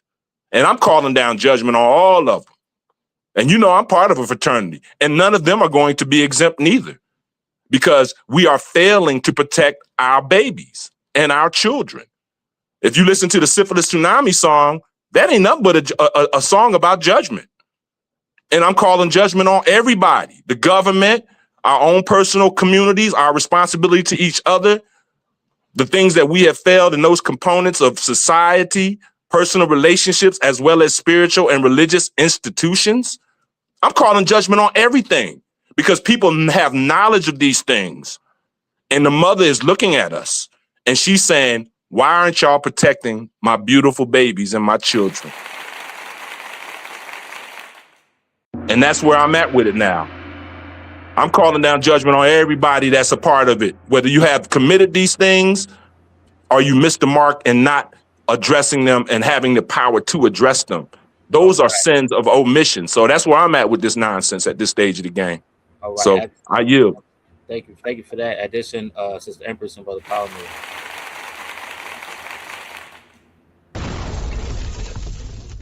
All right, moving along, family. We're going to come to update reporting on the young brother who is now the ancestor, Cohen Wiley. All right, with that, him being unalived by Mississippi police officers. All right, for those who are not familiar, Cohen Wiley, the 1-year-old boy, fatally shot by police in Senatobia, Mississippi, died from a gunshot wound to the torso, ruled a homicide by independent forensic review. The autopsy released by attorney Ben Crump and Van Turner indicates the bullet entered the right side of his chest and exited the left, suggesting officers fired from the vehicle side rather than from as the front, as alleged. Okay, the Mississippi Bureau of Investigation has not released body cam footage or dash cam or surveillance footage, citing an ongoing investigation, while the Senatobia Police Department Police Sergeant Hunter Foster on administrative leave. The department's internal report omitted key details such as the number of officers present or the specific actions leading to the shooting. Community members and family attorneys continue to demand transparency, arguing the shooting was unjustified over an alleged shoplifting incident involving diapers. The family disputes police claims that the driver intentionally rammed officers, noting the driver was critically injured and that no shoplifting charges have been filed. Okay, now let me give you the update on that because I began to ask myself some crucial questions because I was asking, okay, so is there any pending charges?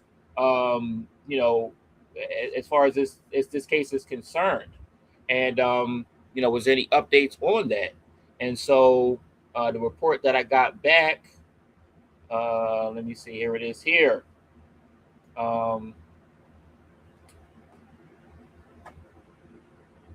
Okay, it did not save my.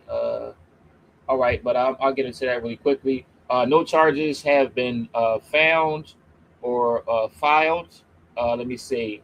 Officer identified but not charged. Public records obtained by journalists identified Sergeant Hunter Foster of Senatobia Police Department as officer present at the scene. Foster was placed on an administrative leave shortly after the incident, although initial listed in error by the NBI as the subject of investigation. No agency has confirmed whether Foster fired the fatal shot. As of mid-July, Foster remains on leave after no disciplinary actions or charges have been announced. Okay. Let me see. Now, I asked further. See if I can pull that up. I might gotta ask again. I asked further, what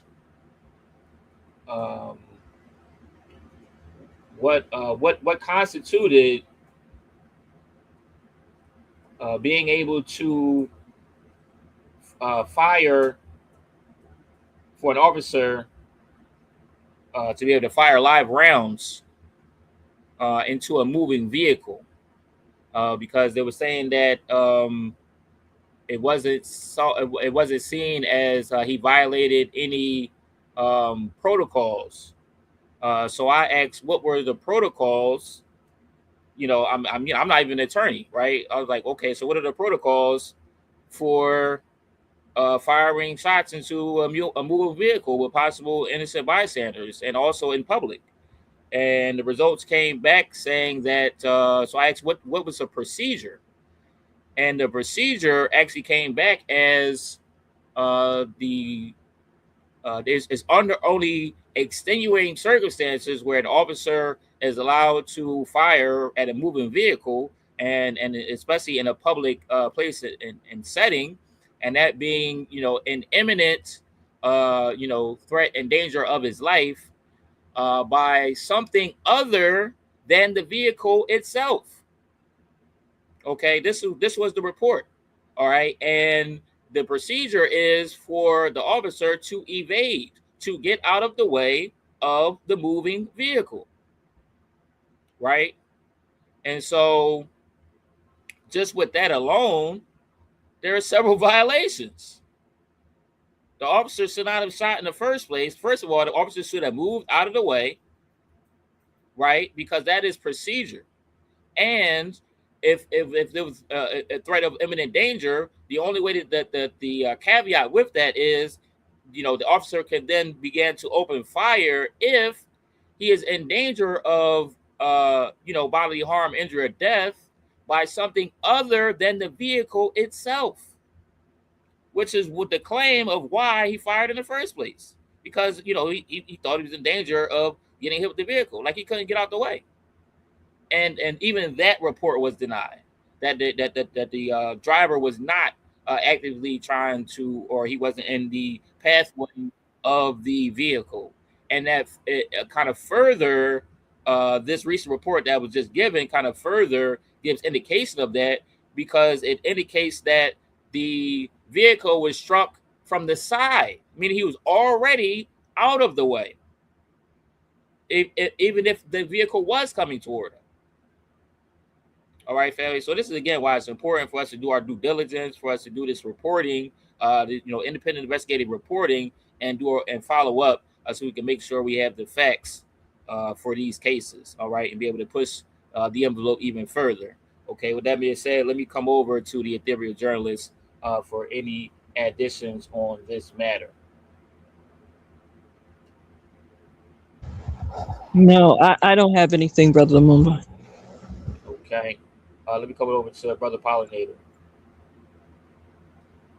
I'm gonna hit it real quick.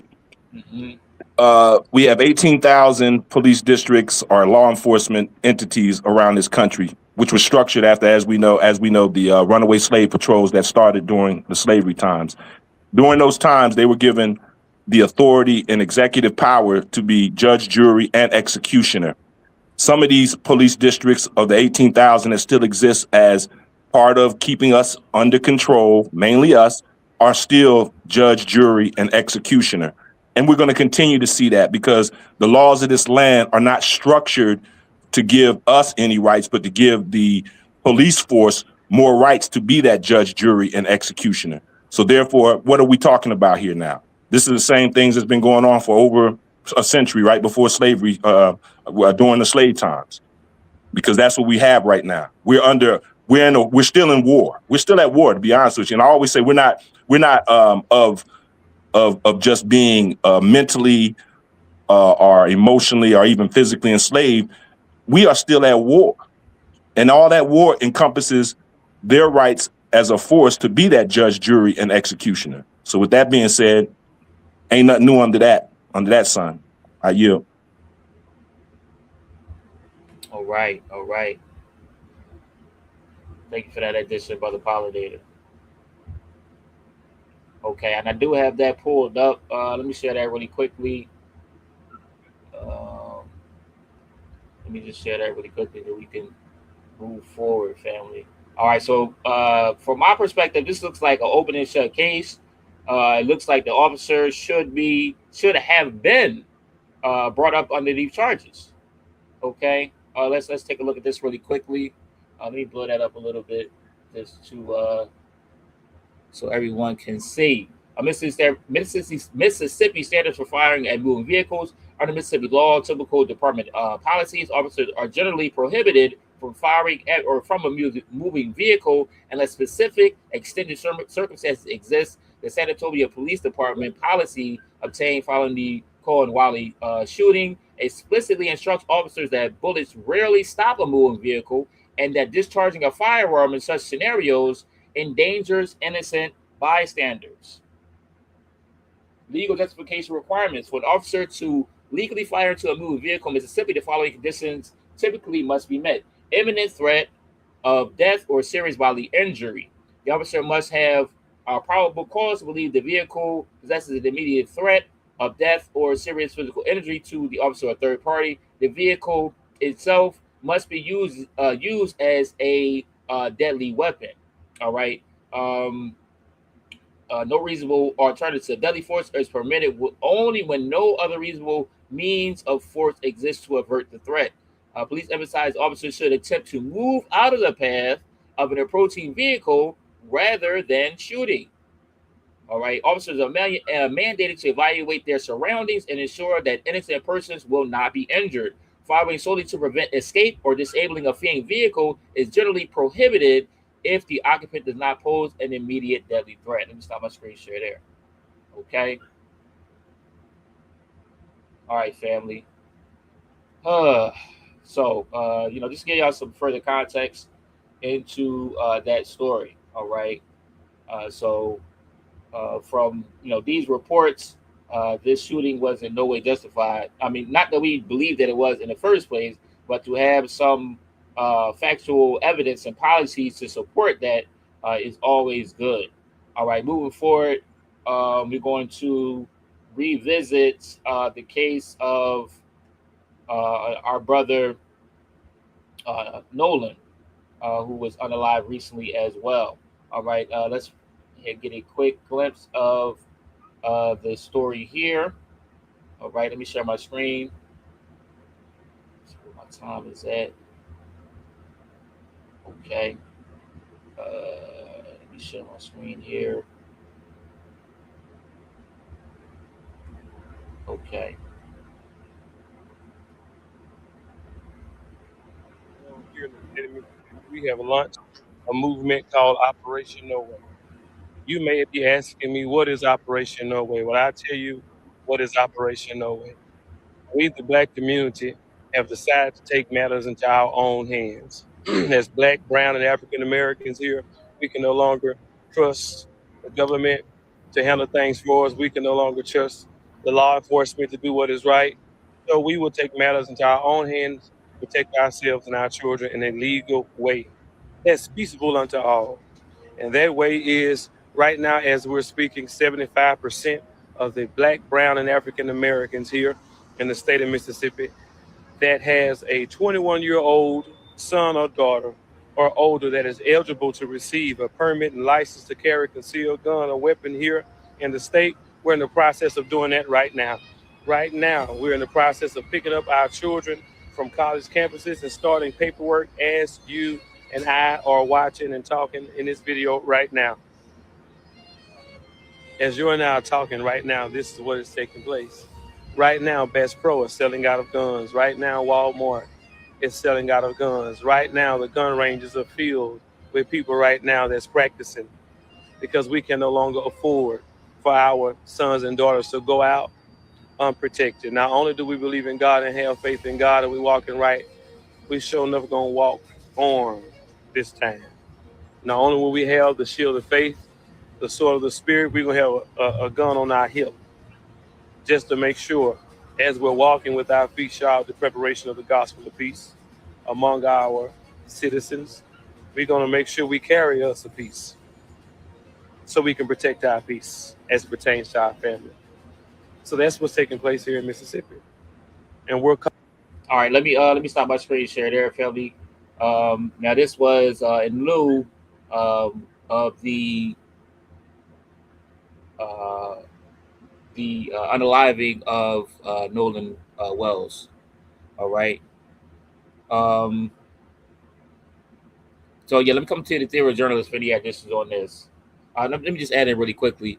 I believe that I mean, I get it, but I mean, it seems a little bit past the point, right? So this seems a bit reactionary, and a lot of times these situations seem very reactionary. If you stay ready, you don't have to get ready. All right, so it shouldn't take for things to happen for us to start to get on point and on code. All right, and also, at times it's better to move in silence. Okay, because telling people what you're planning on doing all of the time is not absolutely necessary. Okay. So I would just, we kind of learned some of these lessons before with the deacons of defense, and other aspects of being able to protect ourselves. And I don't know, who or what or why people are, as he was saying, trusting, the powers that be in order to protect us in the first place. I mean, I thought that'd been out the window. So, with that being said, let me come to your thorough journalist for any additions on this.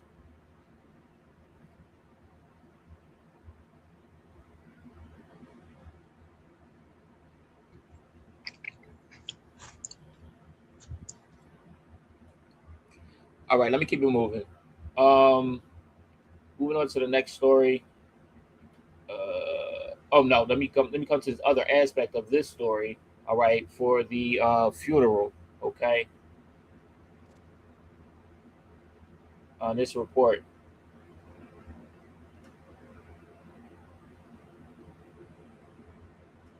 All right. Okay. Sharpton just said it's a $50,000 reward for anyone that knows what happened to Nolan Wells. But then Tyler Perry said, why make it 50? How about 100,000? I was like, what the fuck? Like, y'all doing this at this boy's funeral? I know his parents must be going through it. They turned this boy's funeral into a show. I'm starting to believe a couple years from now, Tyler Perry will make this a movie. Yeah, I can see it coming. How many people know about rituals and sacrifices? Anybody? The autopsy did not come back yet, so nobody really knows what happened. Right now, it's just speculations. But everything in this world is a ritual and a sacrifice. Curses, spells, rituals, sacrifice. It's in the language. They are waiting for the autopsy because they are waiting for the payout. If you look at the word autopsy, it's an anagram for payout. Everything in this reality is just a stage. It's a play. It's a show or a rehearsal.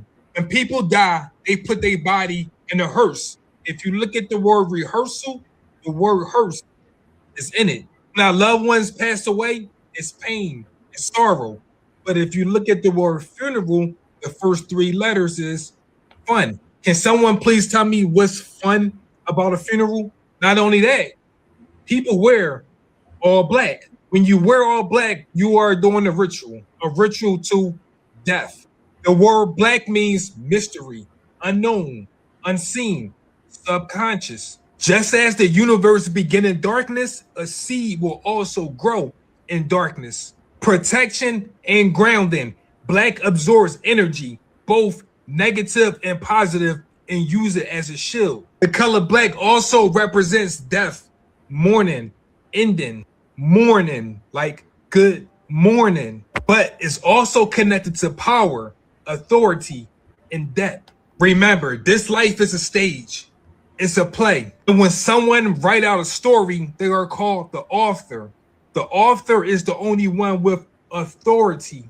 So what's taking place right now is a ritual. But it's not just dealing with these people, it's dealing with all of us. But I thought it was kind of weird for them to say $50,000 or $100,000. I'm like, at a funeral, but I get it. Sharpton just said it's a $50,000. All right, let me stop the screen share there. Okay. All right. So yeah, more interesting developments as this situation progresses, and looks like there's more theatrics that are happening with Al Sharpton and Tyler Perry. Okay, looks like some priming for publicity. All right, let me come to the Ethereal journalist when he had this on this. Oh gosh, I mean, this stuff you can't make this stuff up. You really couldn't. It is just unbelievable, almost. I couldn't get my mic open a few moments ago to respond to. I'm just going to go back for just one moment with the brother talking about the, arming themselves and so forth. So I just wanted to say I agree with you, Brother Lumumba, on the points that you made. But I also wanted to say that one of the big problems, and we talked about this, I think, last week, is making certain that our children and young adults know some things. Because getting armed is one thing, but if our young adults think that it's okay for them to party with and be with certain folk, at least, not without understanding some dynamics, then the gun ain't gonna help you. So that was my thought on that. So fast forward to this particular story. So, oh gosh, here we go again with these folk. First of all, to do that at the funeral. I mean, family, if that doesn't tell you something, then you ain't gonna never know or understand the reality to this. Who would do that? Who would be at a young man's funeral and then say 50,000? No, okay, let's make it 100. I mean, this is just some of the most asinine things that we're seeing in this day and age. But anyway, it's to be expected because folks still uphold certain people, personalities, and behaviors. And so they're going to continue to do what they do because people give them permission to do it by continuing to support them. And so again, until we come up with our own groups, organizations, and so forth that's going to represent in the manner that we want and talk about and represent, then our people are going to support those kinds of charlatans. So, what can we say? One last thing. There are some new developments. And we'll be hearing more about it very soon because apparently there's a young off-white female that supposedly this young man met with on the island.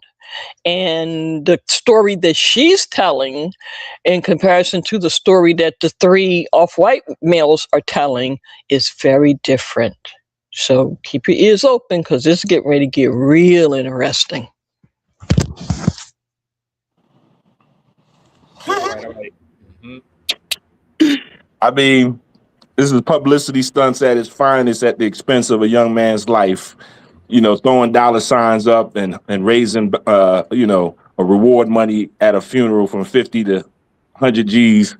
That's, like you said, Sister, that's some asinine shit, straight up.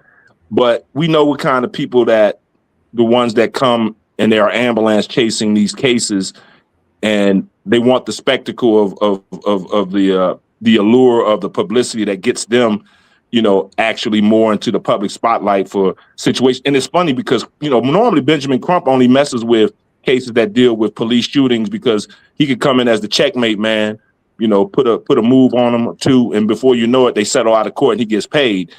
In this case, it's private citizens, their families, the perpetrators' families that possibly could get sued, but how much money you gonna get out of that? So I think in the case of the ones like you said, the charlatans that come as the ambulance chasers to get these, their publicity hounds, they're just trying to get a little bit more notoriety on their name to make it look like they're the latest and the greatest of the ones like the Johnny Cochrans of the world that are so supposed to be for black justice and things like that. And it's funny because I went to Crump concerning the syphilis tsunami situation. I went there and I talked to him personally to represent me and the women that could potentially get a class action lawsuit out of, the government's failures to protect them, as well as the private physicians and OBGYNs that failed to test these women that actually had babies that were born from a preventable disease, which should not have ever happened. That's what I call an unforgivable public health sin. And he just gave me some boot lawyer from Charlotte who didn't do what he was supposed to do. Tried to have me settle on some chump change or some chicken change, and I refused to take the money. I said, I'm gonna continue to do what I do on the PSA side with the syphilis tsunami because it wasn't about money. It was about holding those responsible for violating public health mandated laws that the so-called government is supposed to uphold and to enforce on the public health side of things. So I look at him in a very different manner now. And I went to him personally. I talked to him and he gave me a boot lawyer, like I said. So I just say all this to say they only want to go for things that gonna get the quick publicity or the quick money. And I yield with that. So quick sidebar, what you just said, Al. There is another area to this aspect to this. For example, the reports that have been looking at and are reviewing is that boat or whatever that vessel that all of them were on, all of the young males were on, had been monitored from the time it left to the time it arrived and then back again. So based on whatever the agency, or I forget, the sea, the maritime people, I forget the name of it, but they had on their radar, supposedly, from the time that thing went off into the water to where it ended up and then back. So the point that I'm making is, at some point, I suspect that Crump will say that there was some inappropriate, not inappropriate, but negligence based on whatever that entity was, that because this was on radar, or whatever the technical thing is that they utilize, right? And all of that was monitored, and it's recorded. It's actually recorded. So they knew exactly where that vessel was every single moment. And so the question has been raised, why was there no attention made? Because apparently they were on that vessel alone, right? So again, the information is just starting to come in, and we're just beginning to try to validate, what is and what isn't. But so far, that part can be validated, meaning it is recorded, that from the time that thing went off to where it went and back. Right? Now, the story supposedly is that the young brother met this female whose mother happens to be, or stepmother rather, happens to be a judge. And supposedly they only talked briefly, and then they left. Now, the three off-white dudes said that they were told that, to go ahead on, because he was going to stay and talk with her. She's saying, according to the reports, that that's not true. That didn't happen, right? That didn't happen. But again, going back to the Chump part, because the officials, now we're getting into authority or authoritative stuff, because the officials supposedly knew where that vessel was at all times, why they did not send somebody out, before they did. Right, because it was hours. So that's where the money grab gonna be at, right That's there. where the money grab is. Yep, exactly. Okay. I got you. That makes sense. Well, I heard a part about the judge situation, but I didn't know whether it was connected to one of the three boys or the person that you just said. I thought it was one of the boys' mothers that worked for it, but now you're saying that it's the girl, the step or whatever, the girl's situation. According to the report. Yep. Right. Okay. Yep. I got you. Yeah. So at that part, we're going to say allegedly, and we'll have updates as things progress with this case, family. All right. Okay. Moving forward, somebody did put in the chat about the unaliving of this young man. This is recent as well. So RIP to young brother Kadir Skinner. All right, so we're going to see something briefly on that, and this is actually a report, or yes, I guess a report given by our brother Mike Africa Jr.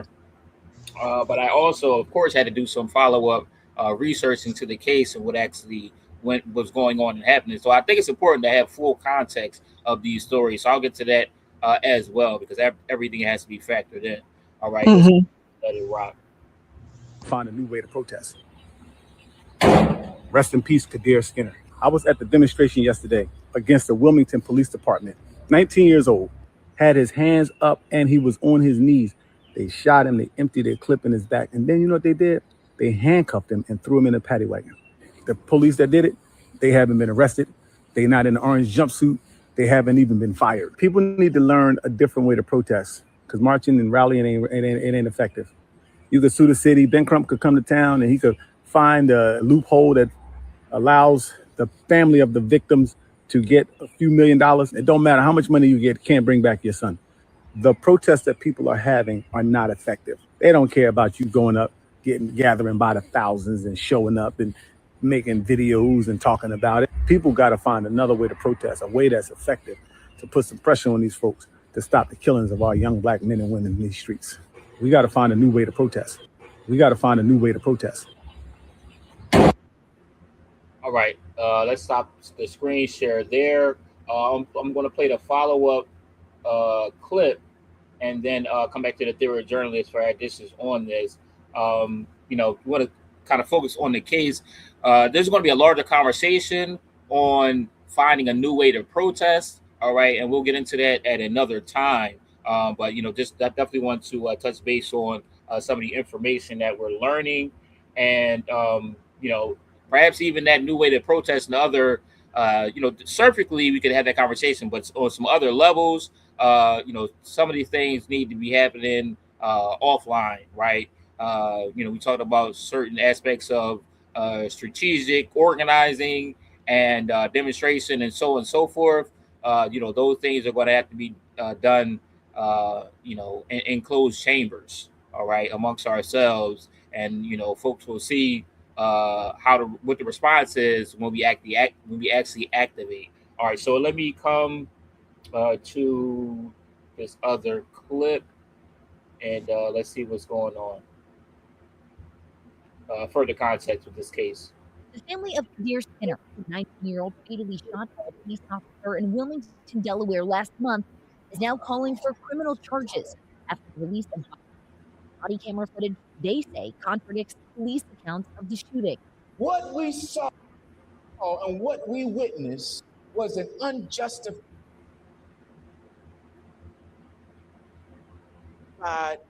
killing. The footage shows an officer firing his weapon while yelling commands. Skinner, seen here on the ground, repeatedly tells officers he's unarmed and cannot breathe.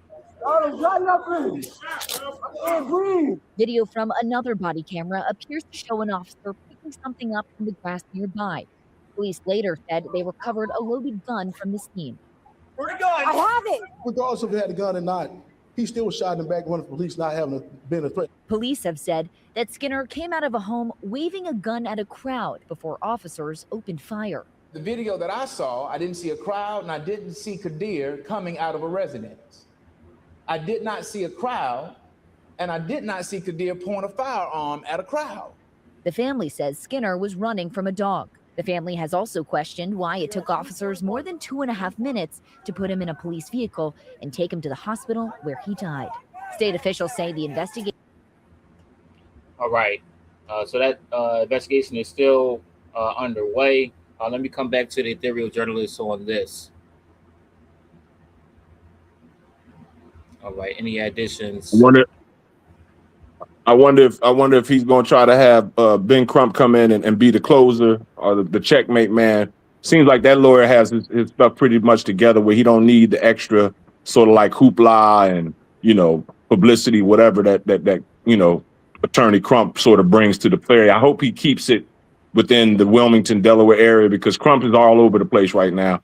And he's just getting publicity from wherever he can get it. But I'm hoping this brother don't bring him in right now and just go ahead and hold the Wilmington Police Department accountable for this young man's demise.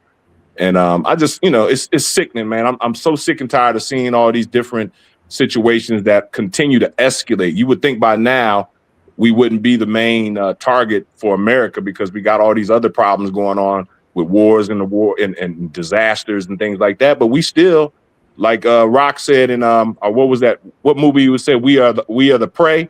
He said the hunt is on and we're still the prey. I think that was in what was that in Minister Society?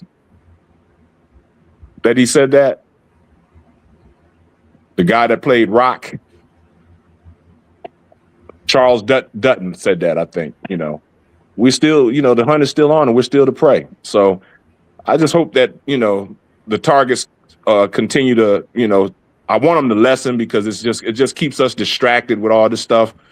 And there's many other things going on behind the scenes that we're not paying attention to. So, it's just weird. It's some weird energy right now going on. Weird frequencies popping off. So I yield. All right. Thank you for that addition, Brother Pollinator.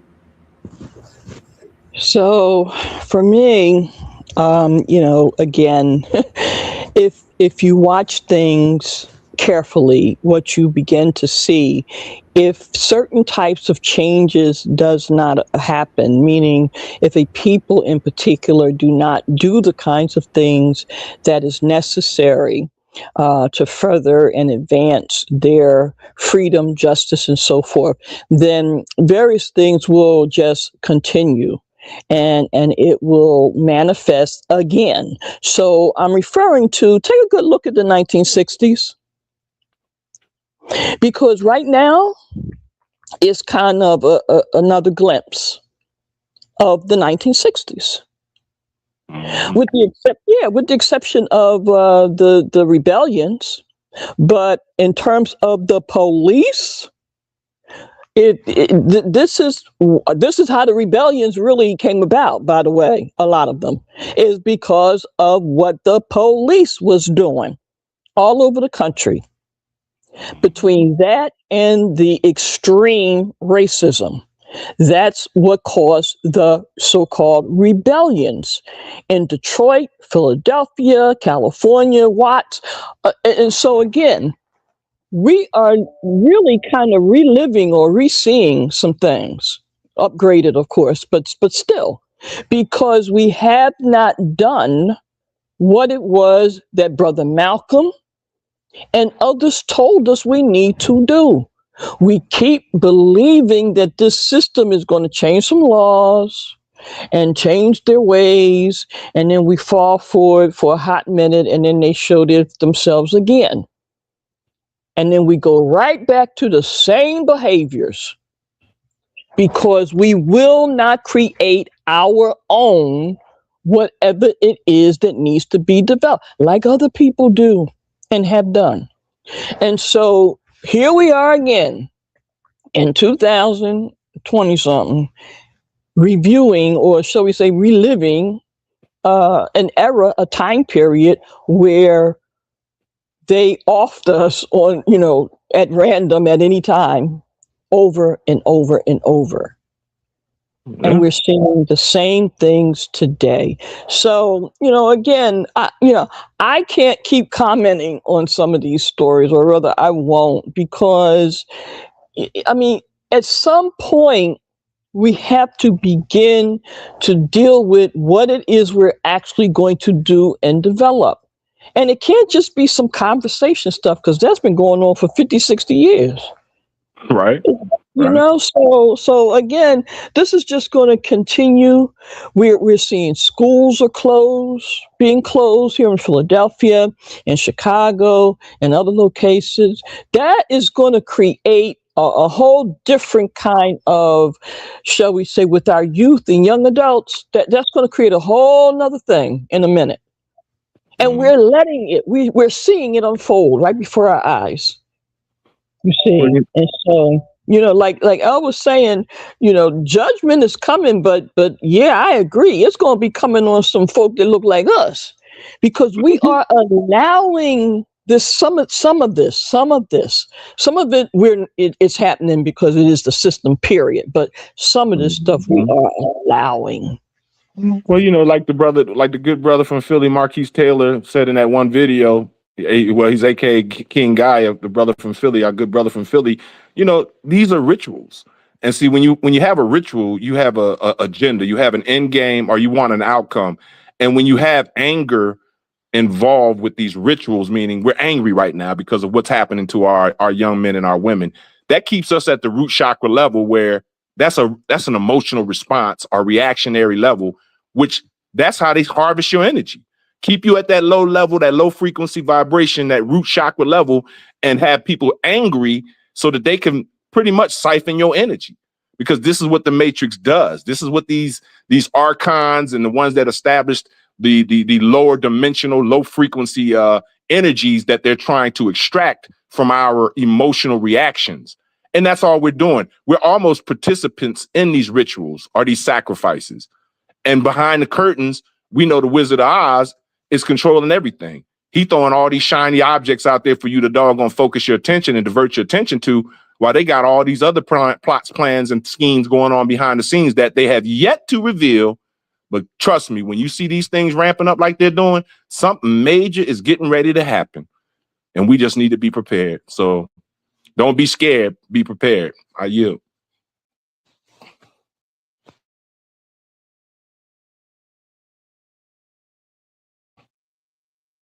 All right, all right. Thank you for that addition, brother Pollinator. With that being said, let me share really quickly. Let me come back and just highlight just a few of the comments from that post as well. All right, before we shift into our next story. Okay, some of it was pretty interesting. Okay, so there was calls for making sure that we're selective with our spending, things of that nature. Okay. Um, okay, we have calls from some other Europeans saying that they need to get involved. Okay, and following up with some reactions themselves. This one guy I see here. Uh, says, "Okay, stop. Okay, stop. So stop talking. You know what needs to be done. So do it." And so this type of rhetoric is interesting to me. How people are telling other people what they need to do, because he was referring to brother Mike. And so, but my question is like, you're saying stop talking, but you're commenting online on the post about somebody else doing something, but you're not talking about what you're actually doing. So I found, this type of rhetoric very interesting with kind of this internet gangsterism that people are showing. But it doesn't seem like it's transferring over to real life. Another commenter says, "No, cats aren't built like that anymore. Been this way for a while now." And I would suppose, referring to some of what Empress Chi was talking about with some of the liberation movement that was going on in the '60s and so forth. All right. There's another European woman who chimed in and said, "Another dear soul added to my growing list. I hate to say their names."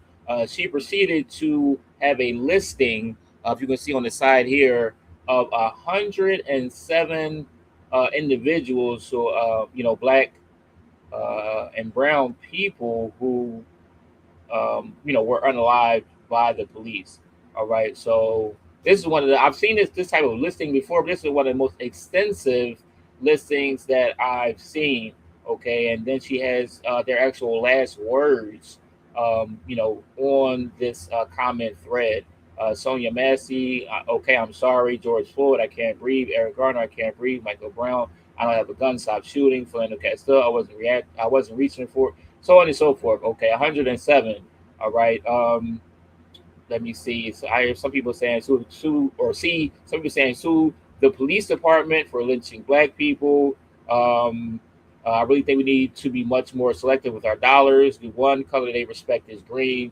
That's kind of like the most comments that I've seen on here. Financially, stop doing business with their community. Don't support the DA, the mayor, nor the judges that have allowed this to happen, or on their watch, and create an armed police watch group and video every police interaction. All right, it's kind of similar to what the Panthers were doing. Okay, so these are some of the comments and some of people's thoughts. All right, so I just wanted to add that into the fray as well. Okay. All right. Let me come to our next clip.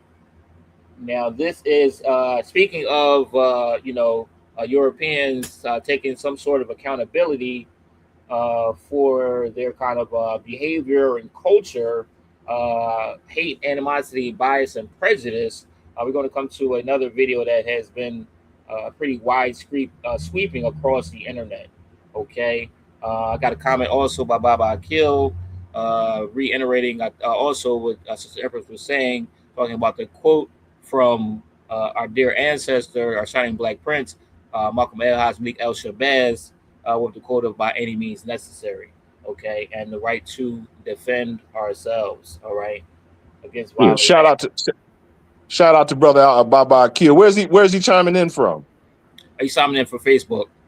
Okay, He cool. can't post directly because he doesn't have a proper Gmail account. but he's sending me correspondences as he's watching on Facebook. Awesome. That's awesome, man. Shout out to brother Baba Kill, man. All right, excellent. Okay, all right, so let's jump into it, family. I just had a thought. One of the reasons white people hate black people is because we cannot tolerate black joy. We cannot tolerate black intelligence. We cannot tolerate black beauty. We cannot tolerate black confidence. We cannot tolerate black camaraderie. We cannot tolerate anything that frees a black person. There's a level of racism that I think hits differently for black people than it does for Asian people or Hispanic people or Middle Eastern people or Native Americans even. Each one of those things that people think regarding other races are different with black people, I think.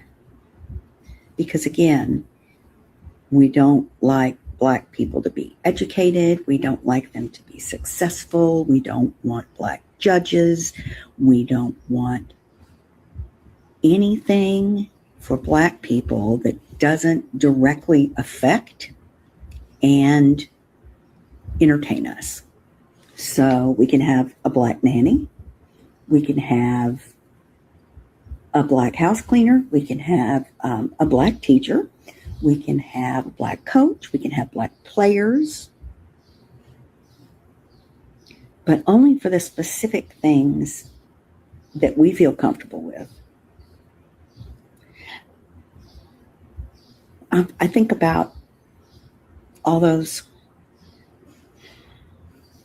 sweet children that have been killed, murdered, when they go out with their white friends. And I think that as much as the trauma of slavery comes down through the DNA, I think also the cruelty of slavery, the desire to hurt, the desire to steal and kill and humiliate and torment and disappear black people is what comes down through the DNA. I think when you do something like that for long enough and you pass it down for the many years that slavery and enslaved people were in chains,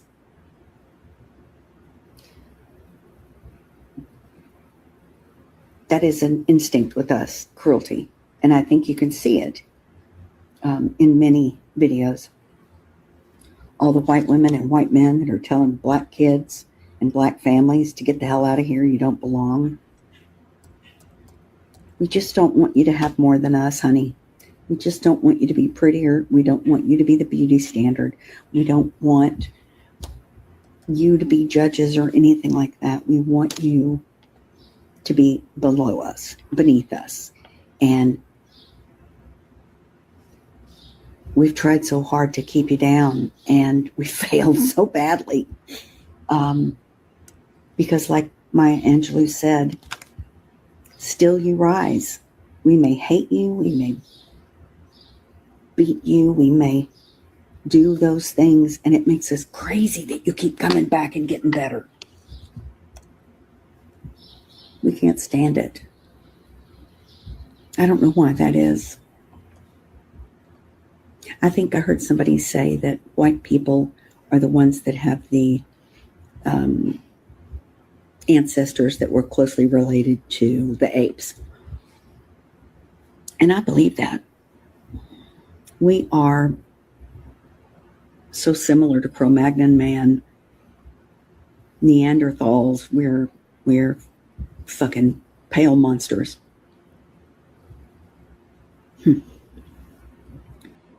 All right, let me stop the screen share there. Okay. Did any additions from the Ethereal journalists on this one?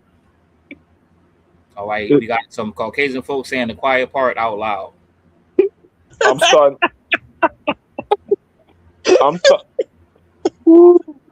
Boy, she said they Neanderthals. I thought she was gonna come up and say the Denisovians as well, because that's part of the whole caveman Caucasoid Mountain, you know. Boy, she ripped into her nation of people, didn't she?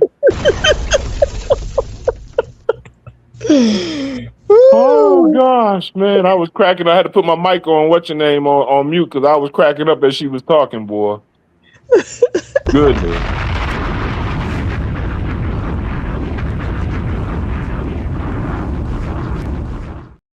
Got some more stuff to cover.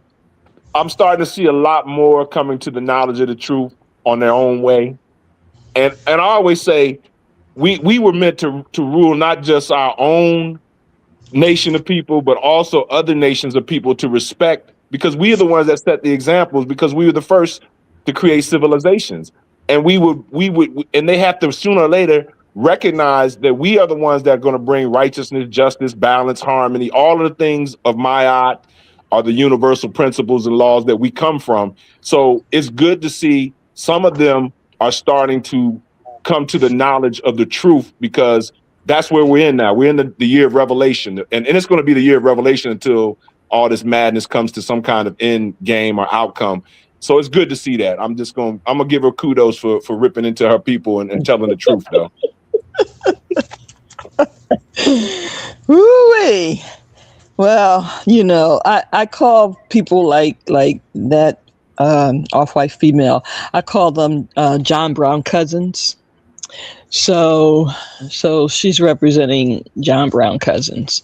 But here's the thing I wanted to also mention, and that is that, like you said, it seems more of them are beginning to recognize, and not just recognize, but speak out. However, let us again do a little flip here.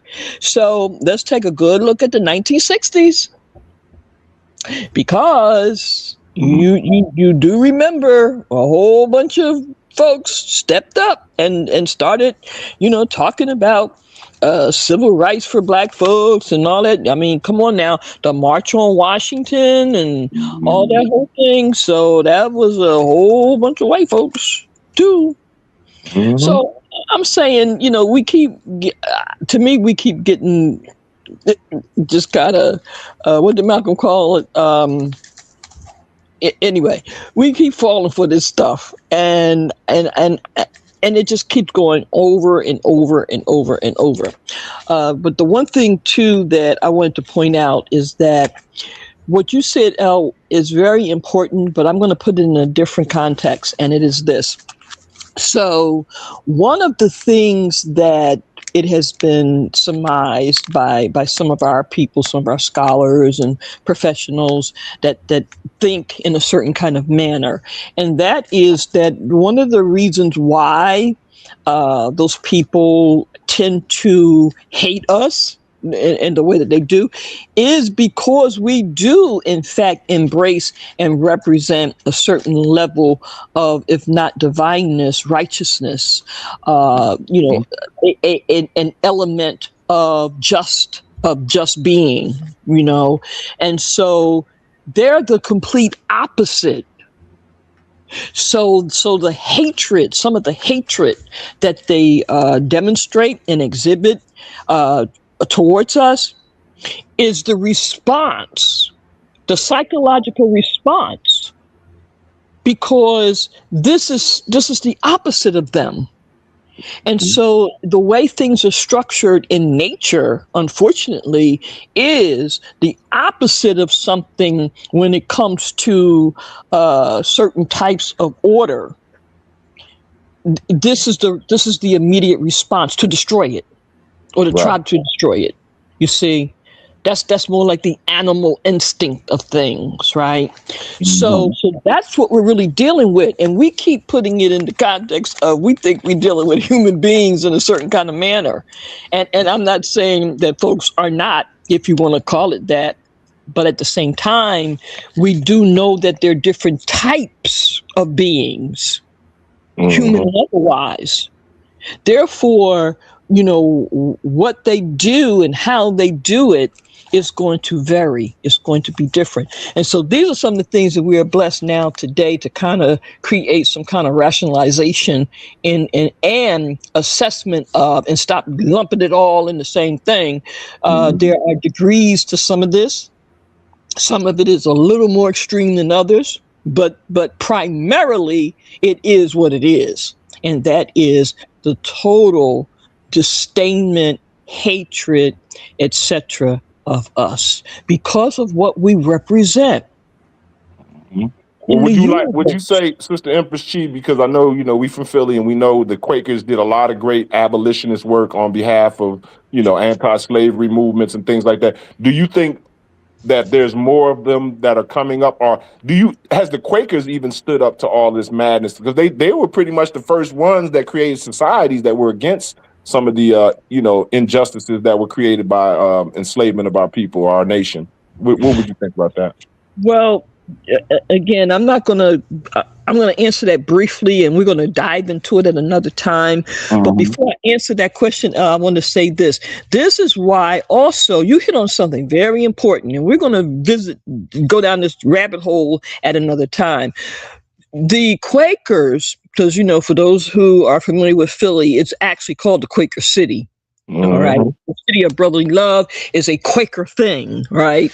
That's one of their concepts. Let's put it that way. So the interesting thing that I found about abolition stuff is, and this is why I question certain people, groups, and so forth, because we can really trace and see the documentation of certain groups, particularly off-white groups, in the work that they did or were trying to do or whatever when it came to ending slavery or assisting in its abolition or whatever. However, you're not going to find that with other groups. Particularly the groups that say they was free already. Now, see, y'all ain't going to like this, and I don't care. Because we got to deal with this reality. If certain entities were free already, and you was getting along with this government already, prior to this thing called enslavement, where's the documentation that showed where there was any effort or attempt to help those that were enslaved? Because, like you said, the Quakers, unless they made it up, which, I'm not that I'm trying to give them a whole lot of credit, but there's enough there evidence that says that they did try to do some things. But also a few other groups, the Germans at that time, when it came to Philly, and a few other groups. So, but my point is, again, and we won't belabor this point, but at some point we really need to examine it. Because if you could show me the history of all this other stuff that, supposedly happened or that people did, show me the history of the efforts to help free your brothers and sisters, you see. Now, to fast forward again briefly, going back to your initial question, I haven't seen the Quaker groups to address the issue per se in dealing with police and governmental terrorism. But they are, at least for Philly, dealing with, the issue of racism. They are very supportive of reparations. In fact, I think they have already given some I almost call it reparations, but they have given monies to a couple of groups in support of their efforts. Yeah, I worked with them concerning the anti-war efforts during the Gulf War back in that time. They're still into the anti-war protesting, or just anti-war period. So yeah. Yep. Okay. Okay. All right, all right. Thank you for those additions, Brother Pollinator, Empress. All right. Moving right along. I'm gonna try to start hitting things rapid fire as we progress. So let's get another perspective. Now, this is a story um, that I don't have the date on it, but it was circulating, and so I just wanted to visit this. This is kind of another perspective from someone who a gentleman who kind of took things into his own hands. So this one is look at this report briefly. All right, and not everyone is handling things in the same manner and dealing with protests and you know type of we shall overcome turn the cheek type of mentality and methodology. As a matter of fact, we had just begin the end of last year, beginning of this year, with the gentleman whose son was killed by the police and who actually ended up retaliating. So let's take a look at this story and see what we see. All right, let me go ahead and share my screen here. Okay.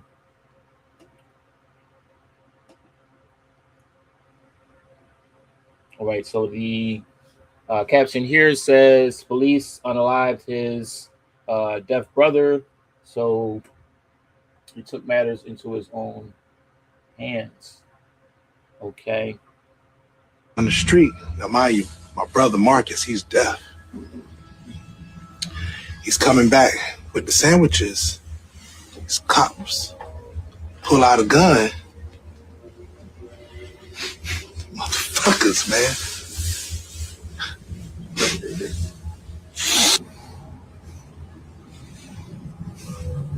Something said, check for Marcus. And when I look, I saw Marcus coming down the street and he had his hands up. But see, Marcus was deaf. He was deaf. So the cop shot my brother. Shot him. You remember me, motherfucker? Oh, he didn't remember me. But I let it be known to him that he killed my brother. Stopped right then and then. I turned around. I went back to go get my gun. Wait to get my gun. And I walked straight. I got back to the restaurant, walked up to him, saw his wife, saw his kids. You remember me, motherfucker? Oh, he didn't remember me. But I let it be known to him that he killed my brother. What I did, I went to the back of the shoulder, pow, shot that lady, pow, shot them kids. But he's screaming. He's screaming at this point. Screaming. Talk about him screaming. He killed the only person I loved. The only person I cared about, that's my brother. Shot him. I don't care about going in front of no committee because I know I ain't getting out of this motherfucker.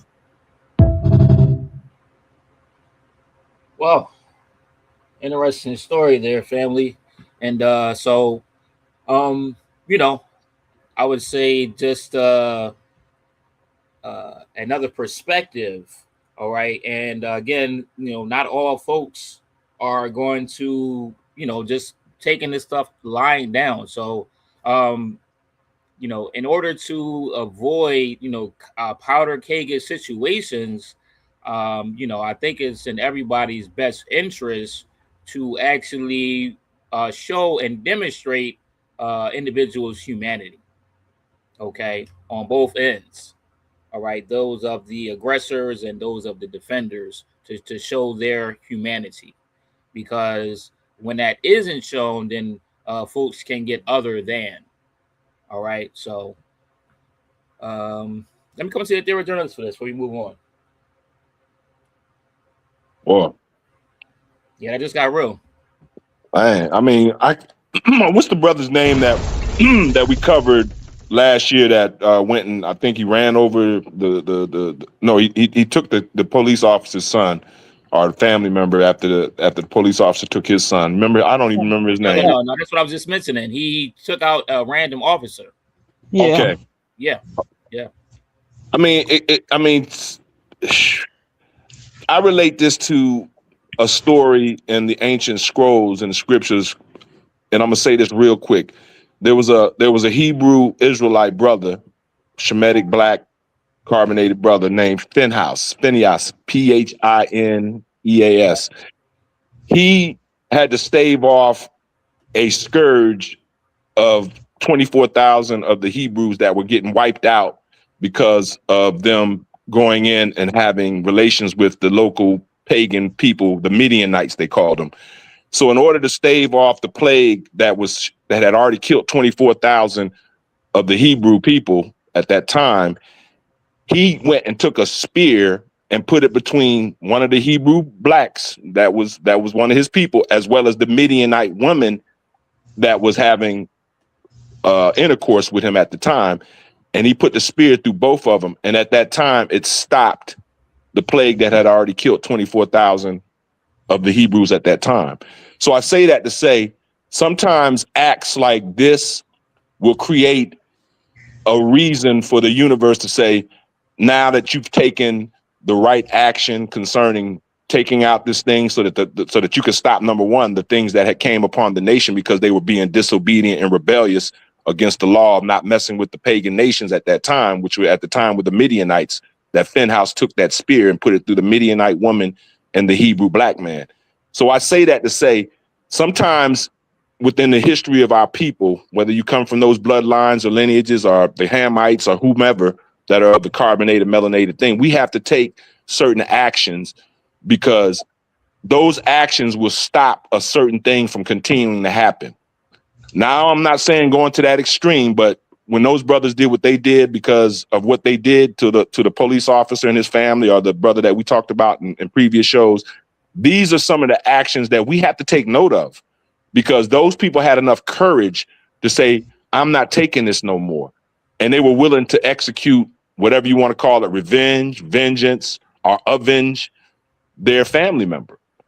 You're going to start seeing more of these type of actions because the universe may be calling for people to stand up and do these things so that people can realize that we mean business. You're not going to just wipe our people out and continue to do the things that you're doing and think that you're going to get away with it. Some people are going to stand up like Phinehas did and put the spear through both of them. So I yield on that with that story. All right. Well, hearing this story for some reason reminded me a little of Nat Turner. And so I agree with Elle that I suspect that the future is we're going to see more of that type of thing, because it's just time. I mean, what can I say? That at some point we can no longer just lay down, turn the other cheek, and all that kind of stuff. Again, that's what happened in the 60s. Again, folk got to the point where, if you can remember, the civil rights movement was all about turn the other cheek, and so after Dr. King was unalived, particularly the younger folks, that was it for them. I mean, how can you do that to someone who all they ever preached was about love and forgiveness and blah, blah, blah, blah, blah.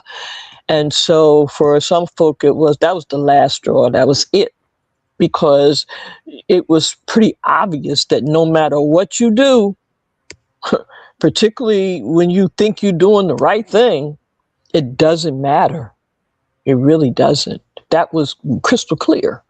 So again, with a lot of information that is now being brought forward, truthful information and facts, by the way, it is going to, I strongly believe, unravel some things in people, particularly the younger folks.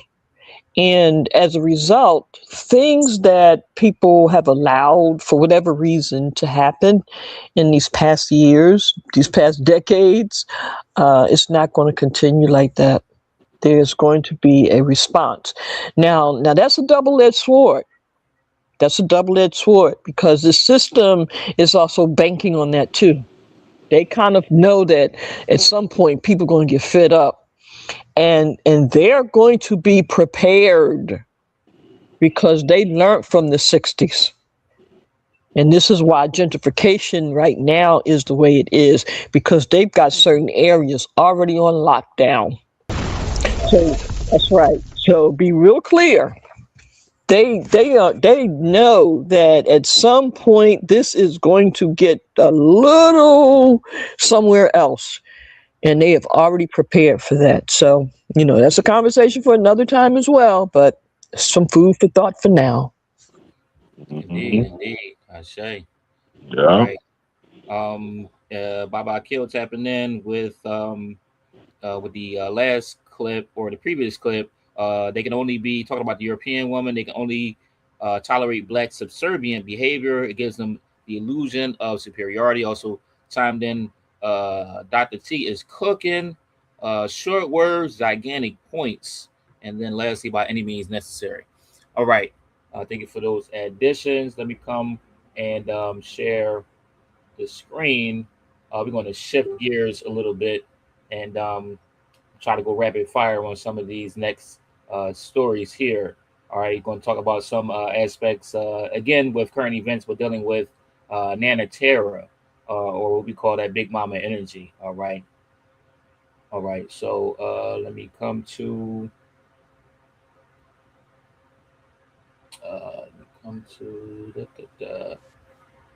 Okay. All right. Shanghai. All right. You had some major storms happening in Shanghai. Let's take a look. And we just want to play a little bit of this, and I'm gonna keep moving to the next. On July 19th, 2026, Shanghai was suddenly hit by a powerful rainstorm. Streets, supermarkets, schools, and hospitals were flooded. Traffic operations were nearly paralyzed. Many vehicles broke down, and some people had to use boats to get around. The heavy rain also caused leaks in Shanghai's top luxury shopping mall, the Shanghai IFC, while the Hongqiao railway station also reported multiple leaks. I have to leave. If I don't go now, I won't be able to get out. Bus Route 69 has already been shut down, and Route 39 may also be suspended soon. All the shops have left. If I don't leave now, I'm really going to get trapped and flooded. Yangpu District has become the center of the rainstorm. At the Wujiaochang station in Yangpu, the retail supermarket chain Hema Fresh was flooded by backflowing water. Large amounts of rainwater mixed with mud rushed down like waterfalls from basement entrances and escalators, pouring directly in. All right, you saw my screen share there. Okay. We're going to move into what has happened with the wildfire situation. All right, let's take a look at that here in Philly. It is still on, Fred, and I just want to show you what the link posted on their Instagram less than 30 minutes ago. It says, be in your seats by 8 p.m. And if you click on the post that they shared, it says, please arrive early. Public health officials that I talked to in the last 2 hours want people to take their health as a serious consideration, bringing a KN95 or an N95 mask. I'm standing in front of Stateside Live, but I just want to show you for perspective. Look at the view of Center City in the distance. You can barely make out the buildings in the haze. Even though it's gotten better today, health officials still say the air is unhealthy. No animals are outside today at the Philadelphia Zoo. The front gate is locked and the zoo is closed because of air quality. Sad. I'm disappointed. Yeah. These two visiting from outside Boston had already showed up to the front gate. So then I called and they said it was because of the air quality and the animals can't be out and we can't see them today. They're now headed to a museum inside as Philadelphia's health commissioner says the air quality is still unhealthy. We all need to stay alert. If you don't need to be outdoors, stay inside. But that message coming ahead of two big outdoor events tonight.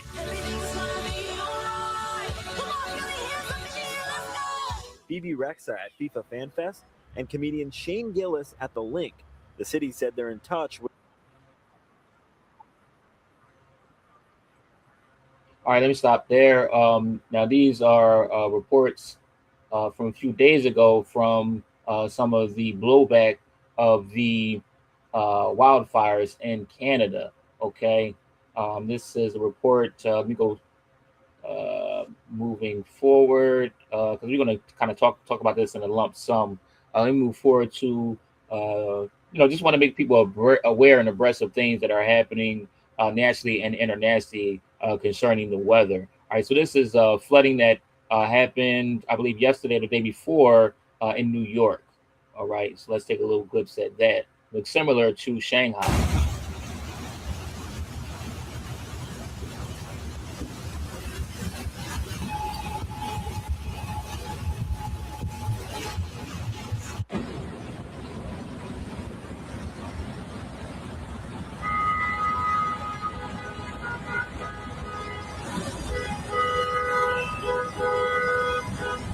Oh my God.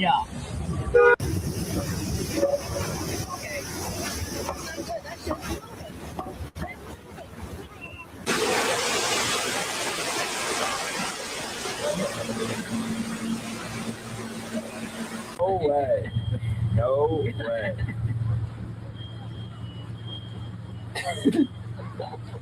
No way. No. Oh no.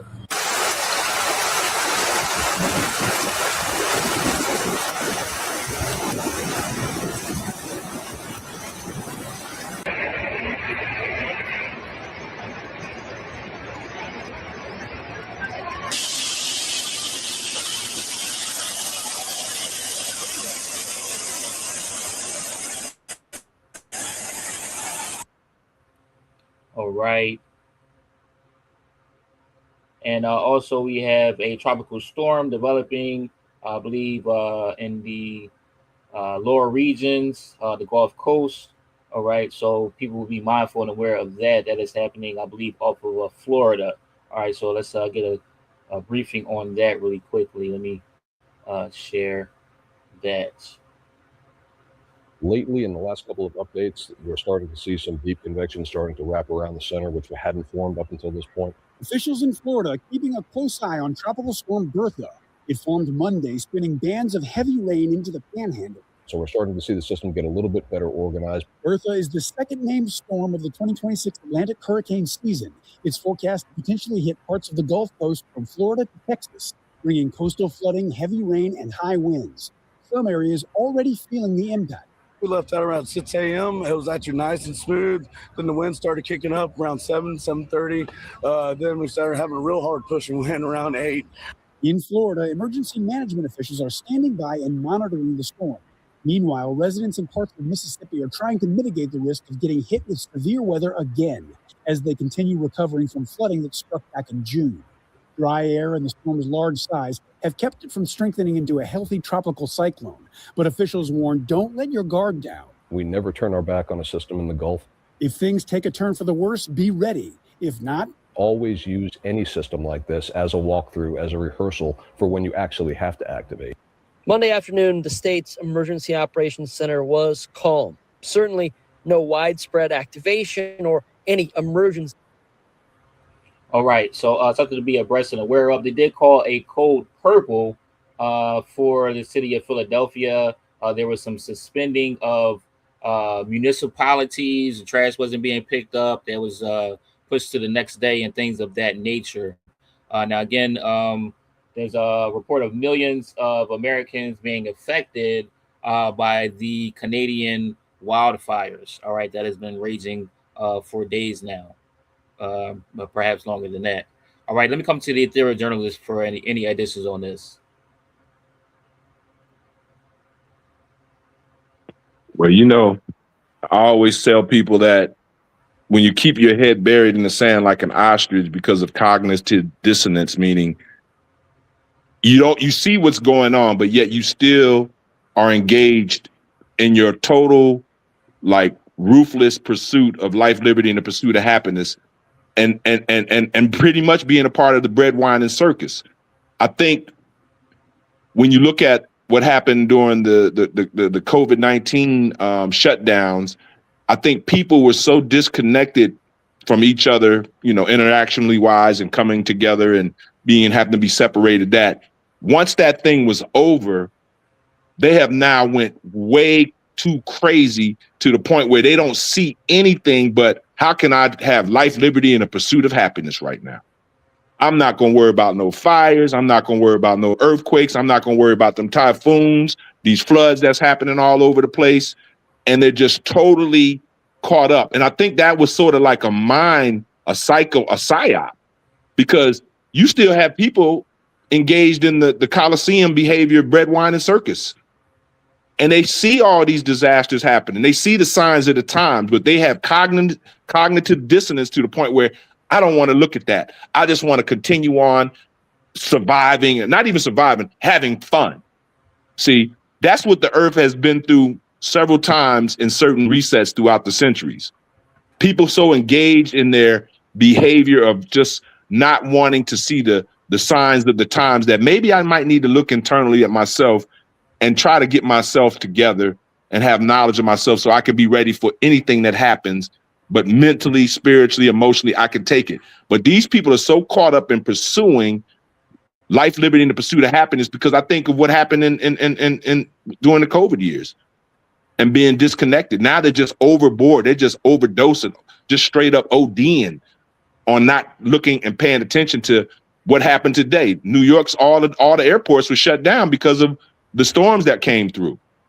I think it affected Philadelphia as well. Okay, so I'm just saying these things that we as ethereal journalists are trying to show the public. Be prepared. Don't be scared, but be prepared. But stop trying to think that you can continue on doing the same things that you're doing, and that when these disasters come and hit you at your front door, visit your home, you're going to have people empathetic about you. Okay?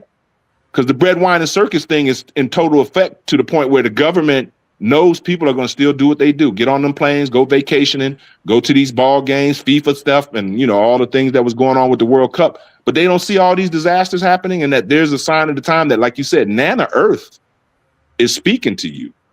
Nana Earth is trying to tell you, get with the frequency of the universe so that you can save yourself. Because right now, these disasters are taking out thousands of people. I'm going to say this real quick. Europe, they're saying, has had almost, the last reports, about 6,000 people that passed away from the recent heat wave that hit them. I yield. All right. Thank you for that addition, Brother Pollinator. So what I've been saying for a while is that the process of elimination is in effect, and that is in different ways, in different arenas all across the board. So in the social political arena, we're seeing it with the various government, police, and all that kind of things. But again, in focusing on nature, we are seeing it in that aspect as well. There is I don't know if I want to call it a cleansing that's coming, but something certainly is in our midst, and it's going to happen. Unfortunately, there's not going to be a lot that can be done about it. If we, again, pay attention to history, some will recall that warnings were given for Katrina, right? And, you know, there were many who did listen and took action, but then there were many who did not. They made the decision not to. And we know what happened with that. It was disastrous. It was horrific. So whether or not, you know, it was man-made, you know, we still don't know, but the fact still remains a lot of people suffered. And then we saw something similar shortly thereafter with, I think it was Rita. The point is, this system knows that many of our people are not going to respond as they should. That this has been proven. And as a result, certain things are going to happen. Even with some of the weather that we're seeing now, I'm not totally convinced that that's all nature. I really am not. I strongly believe that some of that is definitely engineered, manipulated, and so forth. I could be wrong, but I don't believe that all of it is nature. So my point is that, again, the process of elimination is in effect as we speak. And unfortunately, there are going to be some that will not survive it, because the programming, and going back to what you said earlier, and Brother Lumumba, that COVID thing, that for me was a primary test. And it proved what the enemy thought it actually manifested, that people would do exactly what this government wanted them to do, at least enough folk. So, of course, there were some that resisted, because we're going to always resist, but there was enough folk that went for it. So they pretty much know what they can do in terms of social engineering, and the complacency, the type of, for example, when the last time y'all saw a demonstration, a protest? Right. I mean, really, you see what I'm saying? In the past couple of years, you have not seen any real, like, active, and I'm not suggesting that one should. I'm just saying, though, just with the course of things that tend to happen, you ain't been seeing that. People get online and talk about these things. They don't be out in the street showing no real kind of, like it used to be. They don't do that anymore. So this is a part of social engineering. Right. The disconnect, the apathy, I cognitive care. dissonance. Right. Yeah. I care just enough to talk about it online, because I ain't gonna get up and do much about none of that. See, this is where most people are. They're tired, and Brother Muma said, I don't know if he said lazy, but whatever the situation is, folk have become very less active in a real kind of manner. They'll get online, they'll get on Facebook and all this other stuff.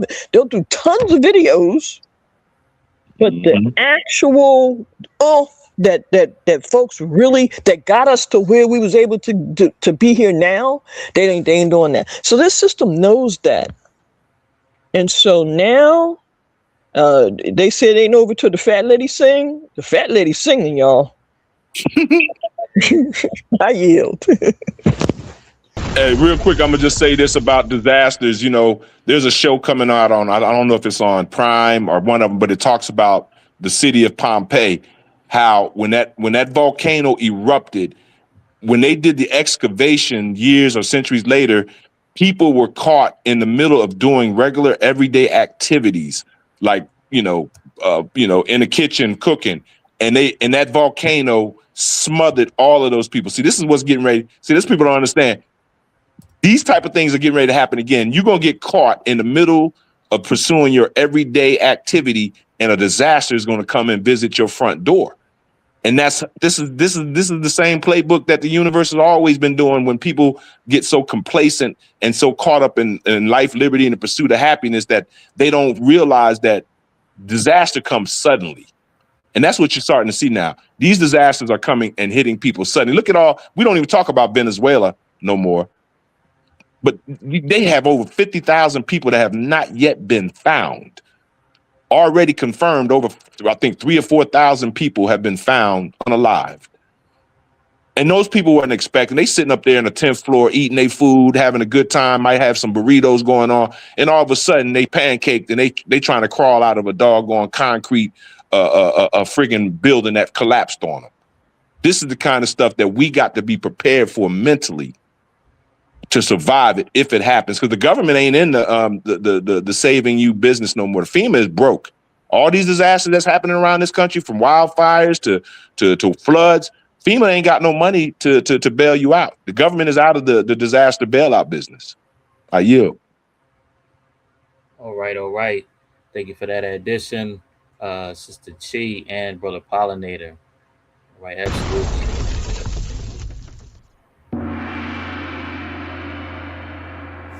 Okay, let's keep it moving. Let's go to our next story. Concerning some of the recent events, and we're going to start transitioning now into our aspect of optimum health and wellness. All right, so let me share my screen here. We're going to give a little bit of information on the bacterial outbreak. All right. Okay, let me share here. New details now about a growing parasite outbreak that's making thousands sick in dozens of states, including Ohio. Tonight, the race is on to pinpoint the cause and to prevent others from getting deathly sick. Erica Edwards has the latest. All right. This caption says, as cyclopsoriasis cases surpassed 3,000. All right. Here is what you need to know. Search is on to find the source of a bug sending thousands of people running to the bathroom. The cramping, the stomach pain, feels like someone is squeezing. All right, let me go to the next clip because this is more so some actual information that can be utilized as far as cautionary tales and what people can do to actually properly, to a certain extent, disinfect their produce, because this bacteria has been found widely circulating through produce. It's not from human to human transmission. It is coming from the produce. All right, so let's get into it a little bit. Cyclospora is a parasite. It is all over the environment. It's primarily found in soil, fruits, and vegetables. It peaks during the summertime when people are eating more fruits and vegetables.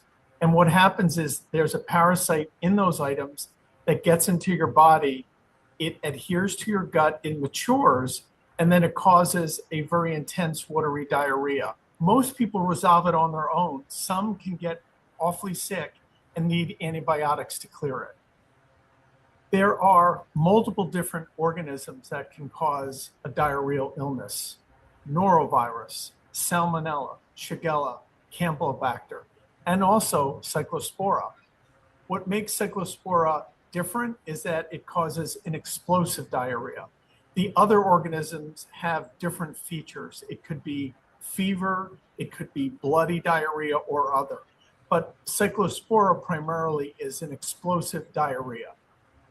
For most people, it lasts days, not weeks. For most people, they clear it on their own with just supportive care, meaning rest and hydration. But some individuals for whom it's persistent or intense need antibiotics to clear it. I would say that if your diarrhea is not intense, it's short duration, and not associated with lightheadedness, fever, the inability to take in fluids, you're probably okay self-managing. If you have fever, persistent nausea, vomiting, and diarrhea, are unable to keep up with your fluids, if you're very young, if you're old, if you have medical problems, and it's persisting, those are people that would benefit from an office evaluation. At the office, they're able to do testing, such as we have right in our lab. And they take a swab of the diarrhea, send it to our lab, and we can see if the organism is present. Common fruits and vegetables that cyclospora is found in include cilantro, basil, leafy greens, lettuce, salad mixes, spinach, raspberries, blueberries.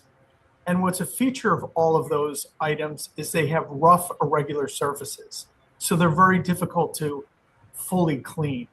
That's the biggest challenge. That's the biggest opportunity to reduce the risk of getting this infection. Well, people should not use things like bleach or other to clean surfaces.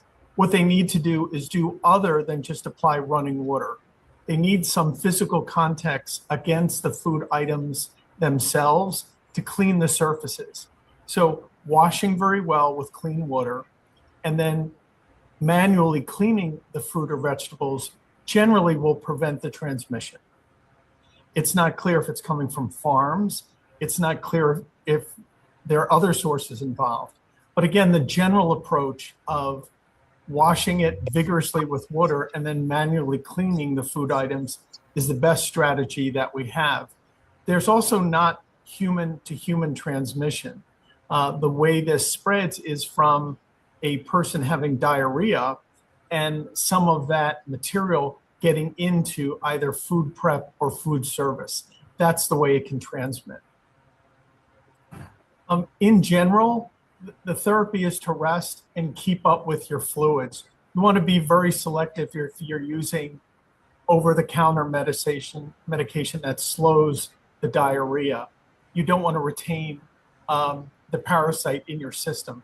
That's the caution about using such medicines. All right, there you have it. And so wanted to give a bit of information as far as some of those Exactly 1 year ago. some of those produce items that might be responsible, some of the way the bacteria spreads, as well as preventive measures, and the types of recovery processes that this might entail if you were to happen across. All right, seems fairly manageable. Okay, explosive diarrhea, things of that nature, but it only seems to be really in danger when there's a combination of things that are happening as far as symptoms are concerned, and dealing with the elderly, those who might be sick, youth, and as far as maintaining fluids and staying hydrated and things of that nature. All right, but there's a lot of hoopla going on about it. It is spreading, pretty widely, but it does not appear to be something that is life threatening and things of this nature for people to be jumping out of their skin about. Maybe just avoid some of these produce items, do the thorough washing and cleansing.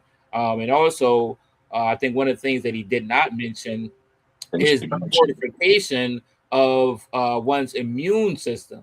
All right. So again, the case of stay ready so you don't have to get ready. All right. So garlic, ginger, golden seal, cayenne pepper, and things of this nature help to vitamin C, things that help to keep your immune at high defenses, blood cleansers, and things of that nature. All right. And this is not medical advice. This is just things that I wanted to share, with the things that I do myself. Okay. All right. So with that being said, let me open up the floor for any questions or comments before we move forward, family. We don't have that much time left, so I'm going to have to start truncating some of my the other items. All right. Back to the ethereal journalist. I'm just going to hit it real quick. We're in a collision course with the first dimension, second dimension. Of course, we live in a three-dimensional world. Of course, the first dimension and the second dimension consists of viruses, bacteria, as well as parasites that are unseen to the nature's eye or the natural eye. I mean, you got to have telescopes and stuff to even put them to see how they operate. Well, right now, because our food supply is being compromised because of these parasites, because that's what they are. They're parasites. Their job is to try to survive and live just like we try to survive and live in this three-dimensional world, but they use our bodies as vessels, our host bodies, to consume us because they're trying to survive on their first dimensional and second dimensional levels. So we got to continue to, do it like you just said, the cleansing things, because these parasites, they're out to kill, steal, and destroy, just like any other parasite. Our energy, our creation on that first and that second dimensional level. So we just got to be very aware about what we're doing and what we're dealing with, because all these dimensions are coming into play now, and we got to fight every one of them. Even what we're currently seeing in our own three-dimensional world with all the madness that's happening around the world, that's actually taking people out. But these other ones, you got to be concerned about them too, because every day somebody is unalive behind one of those first dimensional or second dimensional entities, parasitical entities and energies. So with that being said, I yield. All right. Thank you for that, brother Pollinator. Coming over to Sister Empress. So this is why, again, I say that the process of elimination is in effect, because most, I suspect, is not really going to heed to any of this. And, this is also for me why it's so important that we encourage folk to raise your frequency level, for lack of better terminology. Get more in tune as best as you can to the more of the natural flow of things, because sometimes it will help you, it will guide you to do certain things or not to do certain things. But you have to put forth that effort to at least attempt to get more in tune. I bear witness to that, because, see, I kind of sit back now and I listen to this stuff because most that know me know that I probably haven't eaten lettuce in about 25 years or more. You see, and this is why what I'm saying, I bear witness to it, meaning that if you strive to be in tune with nature, with the natural order of things, oftentimes it will give you kinds of insight and guidance to how to fight certain things off, or how to lessen it, or things of that nature.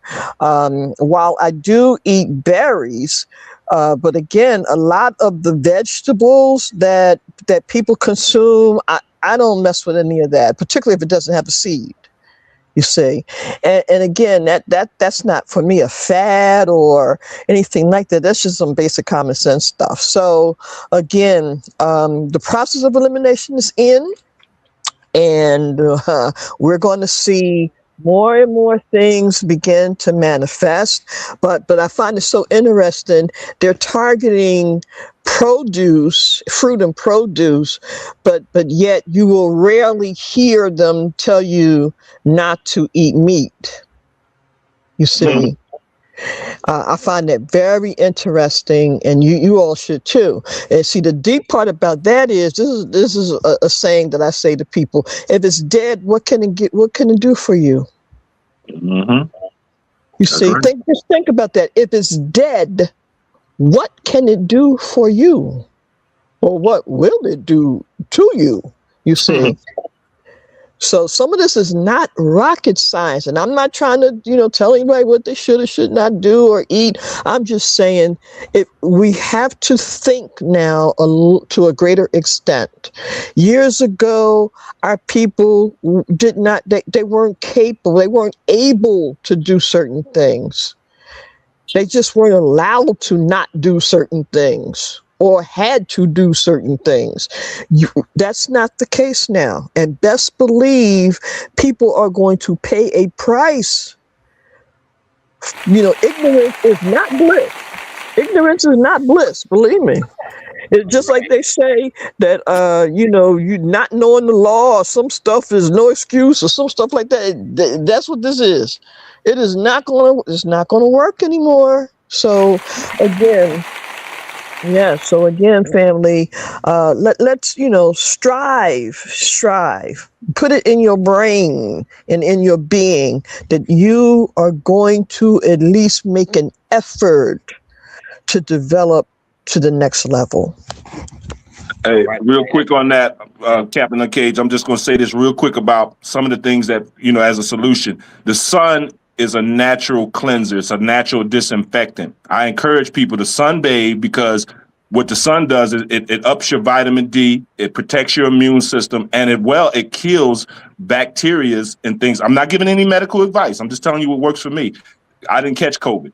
And a lot of brothers and sisters on the continent didn't catch it because they are naturally in the sun all the time. So let's start looking at some of the more natural remedies that we can also incorporate in our holistic approach, because at this stage of the game, you got to find something that's going to work, because a lot of things are trying to attack your immune system as well as your nervous system. And sometimes when you get into that sun, it helps regulate, number one, your nervous system, and then number two, your immune system, because it does give you natural vitamin D that we, by being carbonated, melanated people, can absorb that energy and help us to prevent some of these things from happening, or at least giving us a chance to survive them. I yield.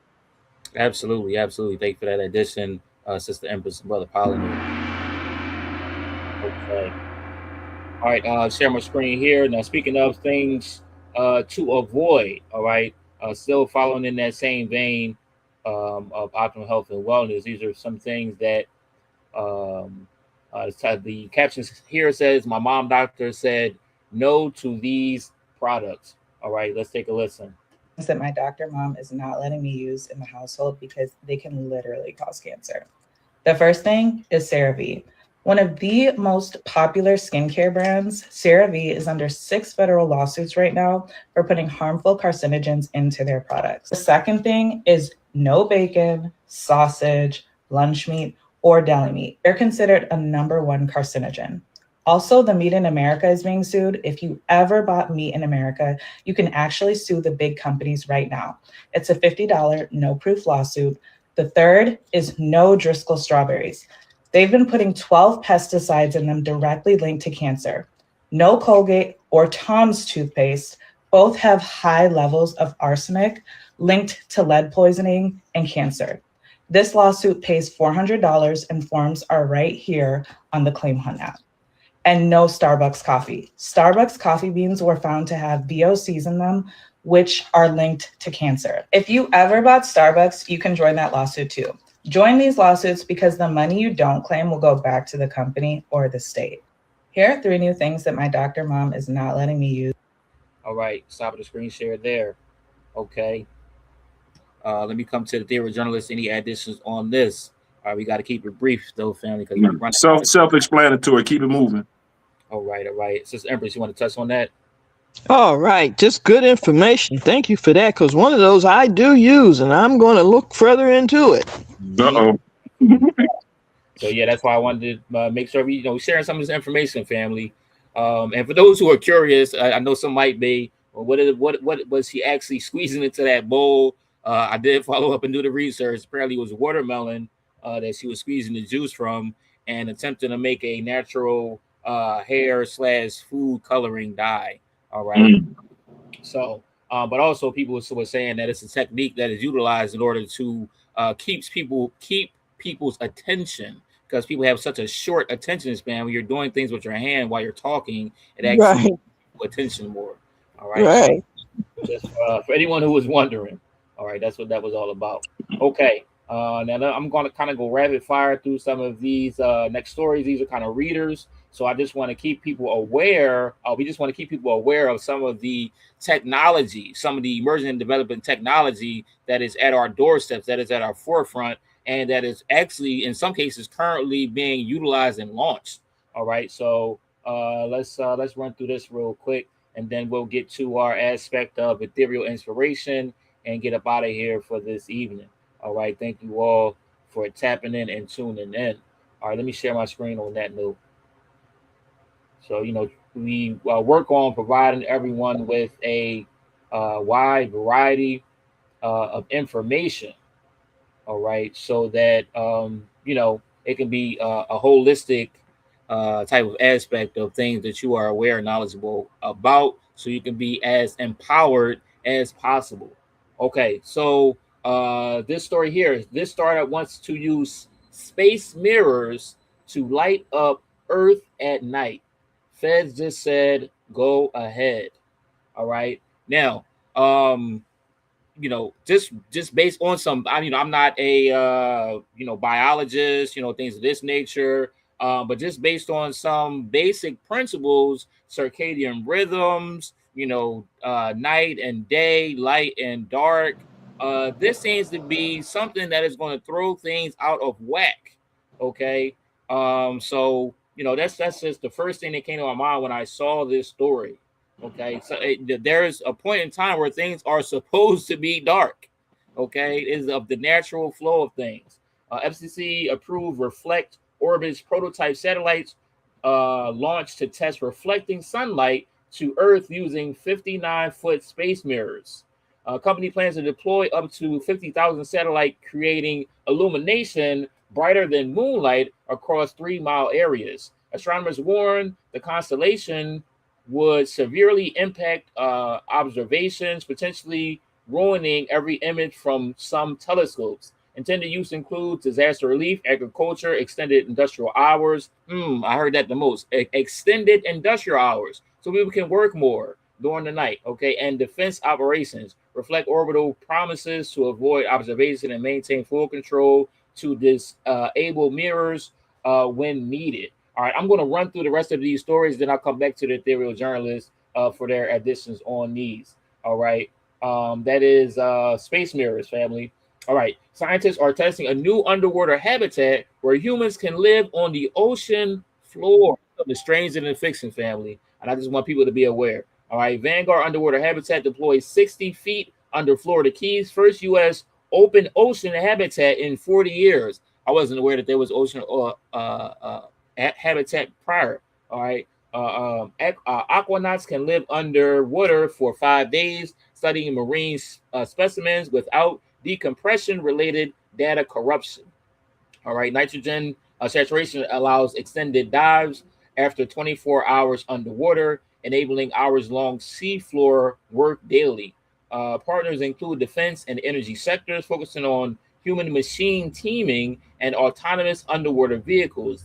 Deep plans Sentinel system by 2027 for semi-permanent ocean floor deployments, supporting research and training.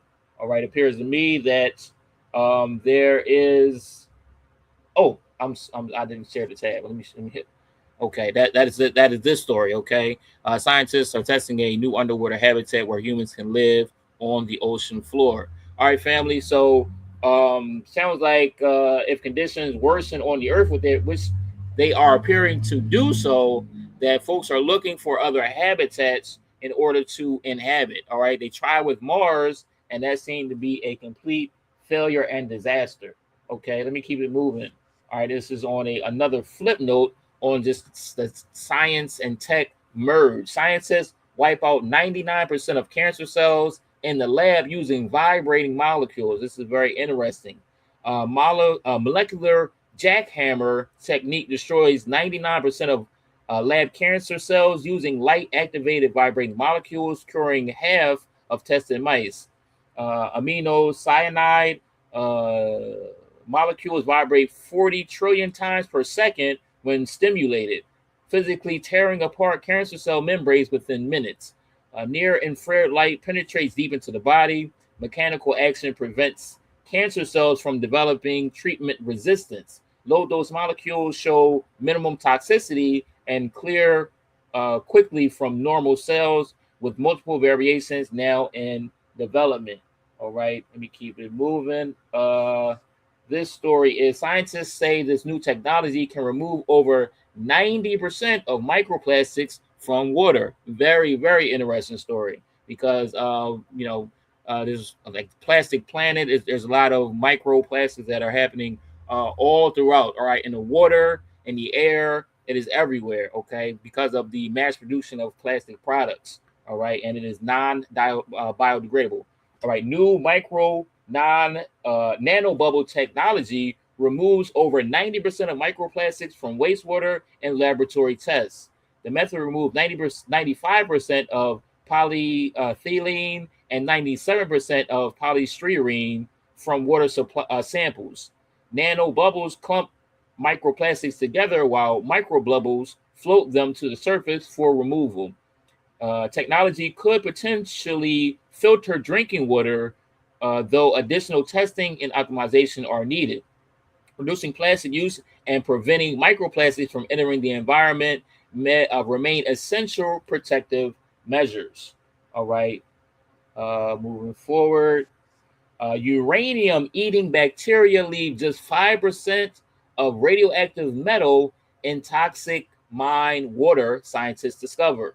Bacteria reduce dissolved uranium in contaminated mine water to just 5% after 130 days. Microbes convert uranium to rare uh, pentavalent state, forming stable compounds FeU VO4 with iron and oxygen. Discovery could enable cost-effective bioremediation for uranium contaminated waters globally. Bacteria-fed glycerol metabolize toxic dissolved uranium into stable chemical compounds in cell walls. Researchers conducted on flooded German uranium mine closed in 1990 after reunification. Okay.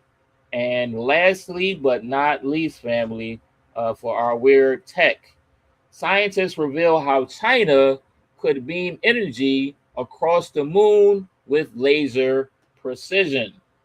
That is a example, a model that they're showing here. Future lunar settlements may depend much on reliable electricity as on rockets and habitats. According to research published in the Journal of Deep Space Exploration, Chinese scientists have developed a concept to transmit energy across the moon using a network of laser power stations. The proposal addresses one of the greatest obstacles facing long-term lunar exploration, delivering continuous power during the moon's rough 14-day long nights when solar panels alone cannot generate electricity. All right, let me stop my screen share there and come back to the Ethereal Journalist for your weigh-ins on these fantastical and futuristic technologies. I'm gonna hit it real quick. I mean, who is it going to benefit? Is the first thing you're going to have to ask your question. Is it going to benefit the masses of people, or is it going to benefit a selected few, mainly the elite that got money that could sort of like implement these solutions to their current problems that they're facing concerning these global situations that they're going to have to survive from? So it's the survival of the fittest, going back to that whole theory. And who is the ones that are going to be able to implement it? It's going to be the ones that got the money. It's going to be the elite people. It's going to be all of those people that are not the masses. The masses, they're going to leave them out there to be, I guess, taken out by things that are happening in this universe or in this world right now. So I'm not even going to get into all of the, is it going to benefit me right now? Because right now I know what timeline I'm on concerning my survival and my people's survival, and as well as those who are good, righteous, and beautiful peoples of all the nations. All the other stuff, we're going to let the universe take care of a lot of it. Man can continue to create and do the things that they're doing, but at the end of the day, their efforts are going to fall short because Nana Earth and the cosmos is going to have the last say-so in this story. I yield. All right. Thank you for that addition, Brother Pollinator. Let me come over to Sister Chi. Yeah, so with technology developing as it is rapidly, by the way, certainly these things that we're hearing now, I'm definitely not surprised. And, the fact that we're hearing more and more about possible alien, visits or, realities and so forth. So all of this is just, part of the reset, or if not the reset, the next set. So I'm not surprised at all, but going back to what El just said, but who is this really going to benefit? So for me, it is a part of, again, social engineering. And I just see the majority of our people, unless, you make us some serious money, I see a majority of our people being really maneuvered and placed in various locations, which is really what's happening right now, by the way. The one story that really I found very interesting is the underwater one. Right. Yeah, that's and They're trying to revive Atlantis, huh? wow, like, okay. But then when I think about it, how long has it been since the Lincoln Tunnel or the Holland Tunnel was put in place? Right. So when you think about it in that kind of context, then it's like, yep. Or the channel that goes from England to France. Right. But I'm saying that's like here, 23 miles under the ocean. Right. Yeah. So again, when you look at it in a kind of more holistic perspective, then it's kind of like, okay, yeah, I see this. I see it happening. Right. All right. Thank you for those additions. Okay. Very interesting developments, family. Okay, now some of them actually can be very viable to some of our current situations as it pertains to the elimination of microplastics and things of that nature. Cancer curing mechanisms. So we'll see as these things develop. We'll definitely keep you abreast and aware. All right, let's keep it moving now, family. I got two clips now. We're getting ready to close out for our aspect of ethereal inspiration. All right, now this one is a Chicago gardener who is feeding the entire block. All right, now, so this is some of the things that we also champion and advocate for as well. The ability to be able to feed ourselves, family. This is crucial. All right, we need to be able to do the fundamental things, provide ourselves with food, water, shelter, and defense and security. Okay. So along with, of course, developing our economical ecosystems. But these are some of the primary and essential aspects, all right, of necessity. All right, let's take a look. empty, like, it was an empty lot, right? And all the neighbors were like, we got to do something with the lot. We kept cleaning it up, we kept getting trash. So we went to the alderman and we lobbied for something called menu money. It's $1 million a pop for whoever wins. So we went to about 6 meetings and we won the $1 million. So with $1 million, we bought the land. Look, this is the eye of the trenches. $7 million later is the garden that you see. They had to dig down really deep and put green stuff under this because nothing could be planted in the ground. They had to, that's what they had to excavate the whole land. Look at this garden. So then you see this beautiful garden. So people, the neighbors, they get to have their own bed, 1 or 2 beds. Every February, we put out the notice, people come around. And so these are private beds, right? This is a community garden, right? This is a community garden. Wow. What's grown in here? Cabbages, dressings, all kinds of things. So this is the Lawndale Triangle where we at. You said the Lawndale Triangle? Lawndale Triangle. This is the Lawndale Triangle neighborhood. Okay. So we are on Kildare, right? Some people live on Caleb, Cole, and Kildare. And it's shaped like this because we are a triangle. We are the last end of Lawndale. Once you pass us, you're in Cicero. We have a partner called Farm to Tables. So Dr. Israel and his people, they come out and they plant all these early vegetables. They crop them all. And then any neighbor can come with their paper bag and fill it up with the vegetables over there. Urban Land Trust, we have 140 gardens all over the city. We need you to come. They need to see guys working at the garden. What you grab? And they gave me a hot and spicy plant. You know what I'm saying? So what that's gonna make? Something hot and spicy. That's gonna make a lot of stuff. I ain't gonna Yeah, stay tuned for the idea that Malik presented about how we're gonna use agriculture to really make our community safe.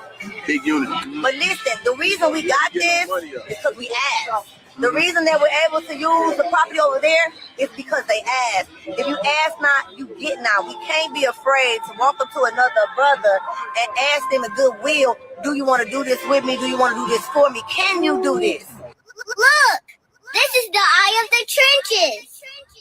This. All right, family.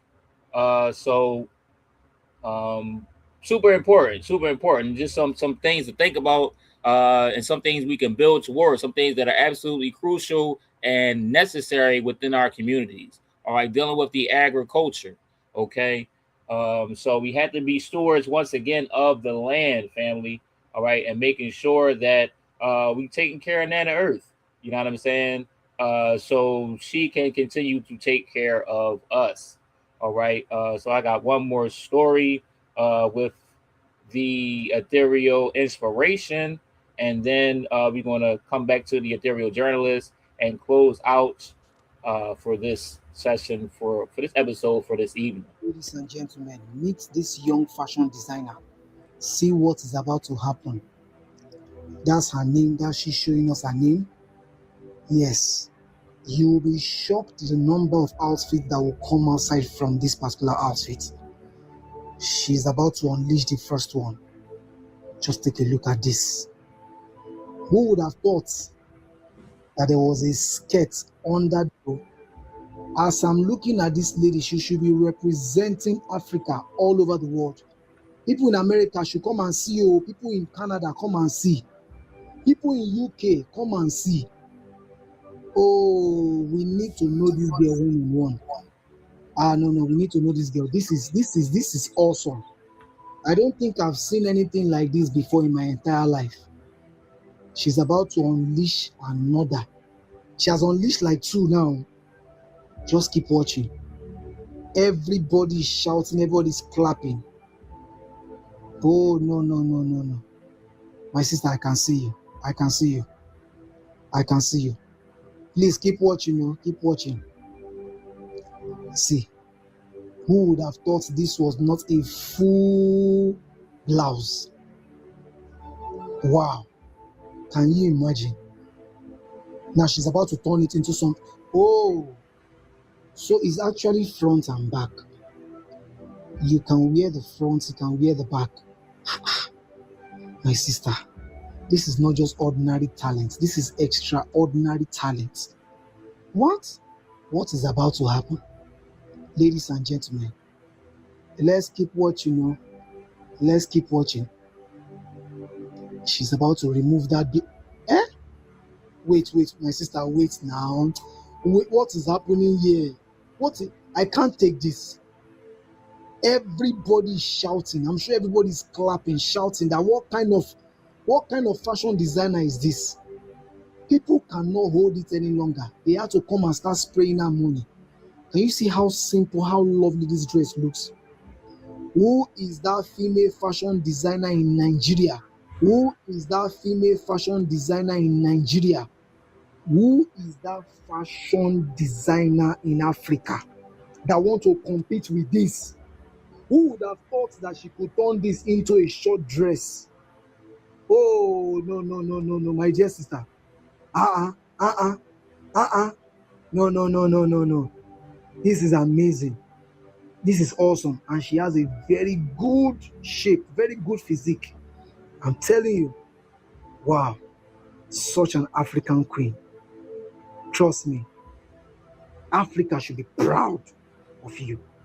Wait, what's happening? She brought that one out too. Ladies and gentlemen, I thought I've seen it all. Wait, she made a suit. Wow.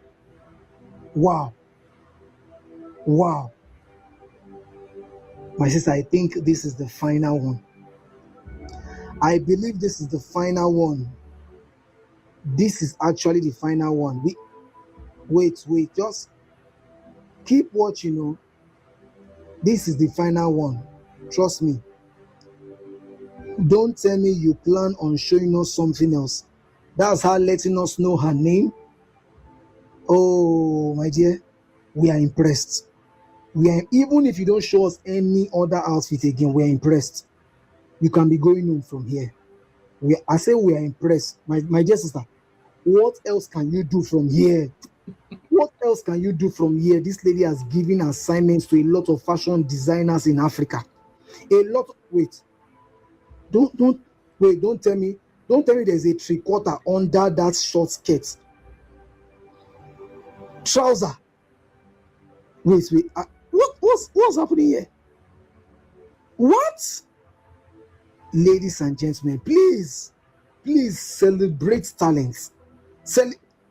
My God. Celebrate talents when you see one. What? No. This lady should be on an international stage. That's the truth. No, it should be Nigeria to the world. And I'm sure this is not even Lagos, so this is not even Abuja. No. This is exclusive. She added this one again.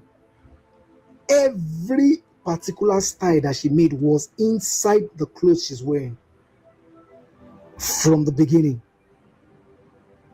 Wait. Come and show me the fashion designer that is better than this lady in Africa. I need to see. My dear, take your flowers. You have done well. Take your flowers. You have done well. All right, family. There you have it.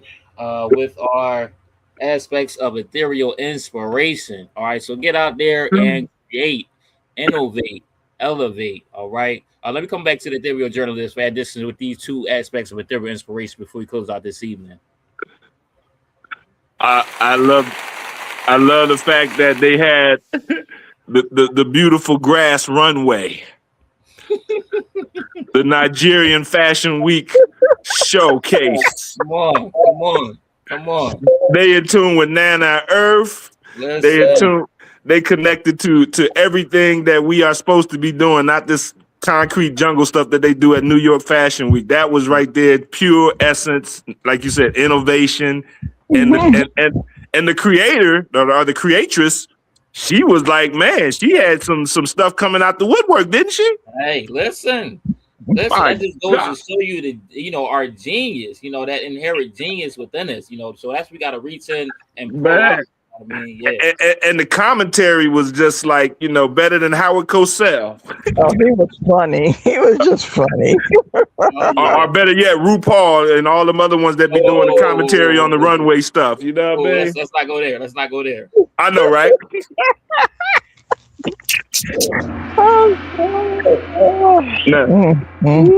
So yeah, I love that, man. That was great. That was great. Okay. Let me come over to Sister Empress. So, that is one of the things that you're going to see more coming from MWM. We're starting our rites of passage program. Some of the preliminary programming is going to kick off on August the 1st, because it used to be coming up in the struggle, particularly on the cultural end. Certain things were mandatory. For example, the head wraps, also known as gele and dukus, that was mandatory. Sisters had to know how to wrap their head with fabric, right? And we were taught all different kinds of styles, from 1.5 yards to 2 yards of fabric. Now the other thing that was women's stuff with that was, and this is again some of the things that we're going to be introducing, we knew what to do with cloth. You see, and so this sister was just brilliant in really displaying and showing tradition. This was tradition. So again, these are some of the things that we're going to be sharing with our sisters, and particularly with some of our young daughters, because the cloth is very important in all of our cultures. And traditionally, most peoples, regardless of how small or how large, had their own cloth. They had their own specific type of cloth. And so we have lost over the years that tradition. And so one of the things that MWM will be doing is creating our textile units so that our sisters will know what that really is, because particularly throughout the diaspora, our people literally make the textiles. They do hand weaves. And a lot of our people here, our sisters in particular, they don't know the tradition, the history, the depth, the meanings. We are familiar with things like kente cloth, but a lot of these cloths actually have meanings. The Dogon people, the Mali people, have what's known as mud cloth. And see, this was a tradition and a power. You see, and so now we're getting ready to kind of, do some of those things again to the tie-dye. Now, tie-dye all across the board was something that our women and men too knew about, but it's more to it than just, it's tie-dye. There's a history connected to some of these things. I got a question for you, Sister Chi. Mm-hmm. Did that take you back to when you was importing those type of African cloths, when you had you and your brother ran the Stiltwalkers shop on South Street? Absolutely. I mean, we had one of the largest selection of cloths that came from all parts of the diaspora. Real cloth. A lot of the stuff that people are seeing today is not real. Mm-hmm. It's stuff produced in it's manufactured, produced in factories. It's not really, most of what we got came out of the villages, literally. Right. I remember. That's right. And so, we were known for having some of the best cloth, Kuba cloth, Ashoke. I mean, there's so many different types of cloths that throughout Africa in particular. But anyway, so seeing that sister was really, it took me back in growing up in the movement, because again, our women made sure that we knew how to wrap what's known as a lapa. A lapa is the skirt. You see, that's what it's called, lapa. And so we would know how to wrap it and do different tucks and all kinds of things to really make it seem, just so attractive. And again, the same thing with the head wrap, with the gele. But here's one of the inside things that we'll be teaching and sharing with our sisters. And that is the, shall we say, the first aid aspect. So it was essential that our women had, cloth, different types of cloth. And you would know how to wrap those cloths in different ways. One, in carrying your child, like a young child, you would know how to carry your child rather than using the things they use now. You knew how to wrap your child around your body, you see, in order for you to move about. But the other thing was in terms of emergencies, you would know how to use cloth as a tourniquet.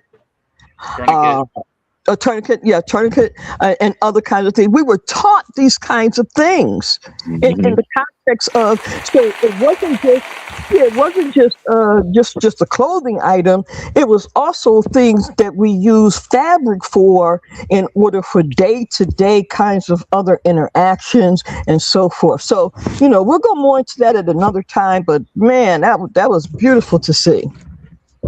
Right. All right. Excellent. Outstanding. All right, family. So there you have it. Our aspect of Ethereal Inspiration. Get ready to close out for this evening. So thank you all for joining us for this 57th edition of Ethereal Journey podcast. With that being said, let me come to the Ethereal Journalist for final thoughts, last remarks. Brother Pollinator, final thoughts. I'll tell you, it was a great 57th show that you curated today, Captain Uncaged. So I want to commend you and thank you for bringing to the masses new information, great information. I mean, I was loving it, man, and I was learning just as much as anybody else that's of the audience of the Ethereal Journey podcast. So I just want to tell everybody, continue to grow, continue to do your shadow work, get out there in the sun, do some sunbathing, do some sun gazing, do some electromagnetic energy work with the trees. Go hug a tree, go out there and hug a tree. Do all these different things to benefit yourself as we continue to fight these diseases and all these things that are now attacking our food supply, like we talked about in a couple of the segments in our show tonight. And just try to protect yourself as much as you can, because only you can save yourself. So with that being said, I just want to thank the Ethereal Journalist for a great show. And I just want to say upward, forward, onward, UFO. You have just witnessed and heard a real live time Ethereal Journey 57th episode, and we hope everyone takes something from it and got something from out of it. So with that being said, shalom and one. I say. Coming over to Sister Empress, final thoughts, closing remarks. Yes, indeed. Another great ethereal journey. I'm looking forward to 58. And yes, lots of good information tonight. I mean, it always is for Ethereal Journey, but tonight was definitely like, whoo, off the hook. So, yes, good indeed. job, Brother Lumumba. Good job. Those clips were right on point. And, just everything was just really good tonight. So moving right along. All right. Excellent. Much appreciated. I'm learning, looking to continuously learn and grow, develop myself. Absolutely. With that being said, we're going to close out for this evening. I want to give thanks first and foremost to the Most High Creator, Creatress. All right. Give thanks to the ancestors and the elders, those who have shed blood, sweat, and tears and paved the way to allow us to be here today. I want to thank you all, those on Facebook Live, those on YouTube Live, those who tapped in presently, those who are tapping in the future. Thank you for your time, energy, and effort, dedication, determination, and discipline. I bid you all truth, justice, peace, love, freedom, power, prosperity, protection, patience, and divinely principled purpose. I want to say let us continue to strategize, organize, and mobilize. And finally, family, of course, I want to say Pamoja Tuta Shinda, which means together we will win. All right. Peace, all power, right. prosperity, family. Before I forget, for any additional information, any follow-ups, you want to, get links to the story, so on and so forth, you can contact powerman2282 at gmail.com. That's powerman2282 at gmail.com. All right. Also, Brother Lumumba, I forgot to mention tomorrow. Folks can join us tomorrow at 6:00. We will be live. If you have our regular new day, Zoom link, you can tune in and check us out. The first hour is geared to students, Black students and young adults. We're going to be asking them, what do they think about the education that they're getting and things of that nature.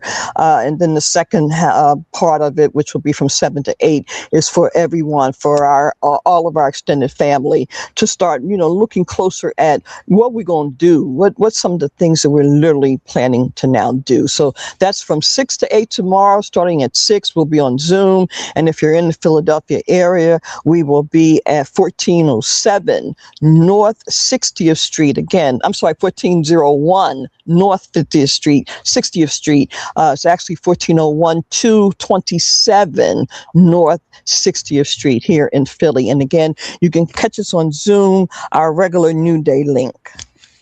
All right, absolutely. And for more follow-up information on that or any other initiatives with MWM, you can email nationalmwm@aol.com. Again, that's nationalmwm@aol.com. You can also text 267-636-3802. That number again is 267-636-3802. Of course, following up past tomorrow with that workshop and forum. We're also, of course, on Saturday have our regularly scheduled New Day Resurrection and Liberation podcast at 10 p.m. Eastern Standard Time. And Sunday, we're going to be switching to 3 p.m. for our Ubuntu Justice Initiative coordinating and organizing meeting. All right, dealing with aspects of reparatory justice and how we infuse music, art, and culture in order to meet these ends. All right, with that being said, until next time, family, peace, power, and prosperity.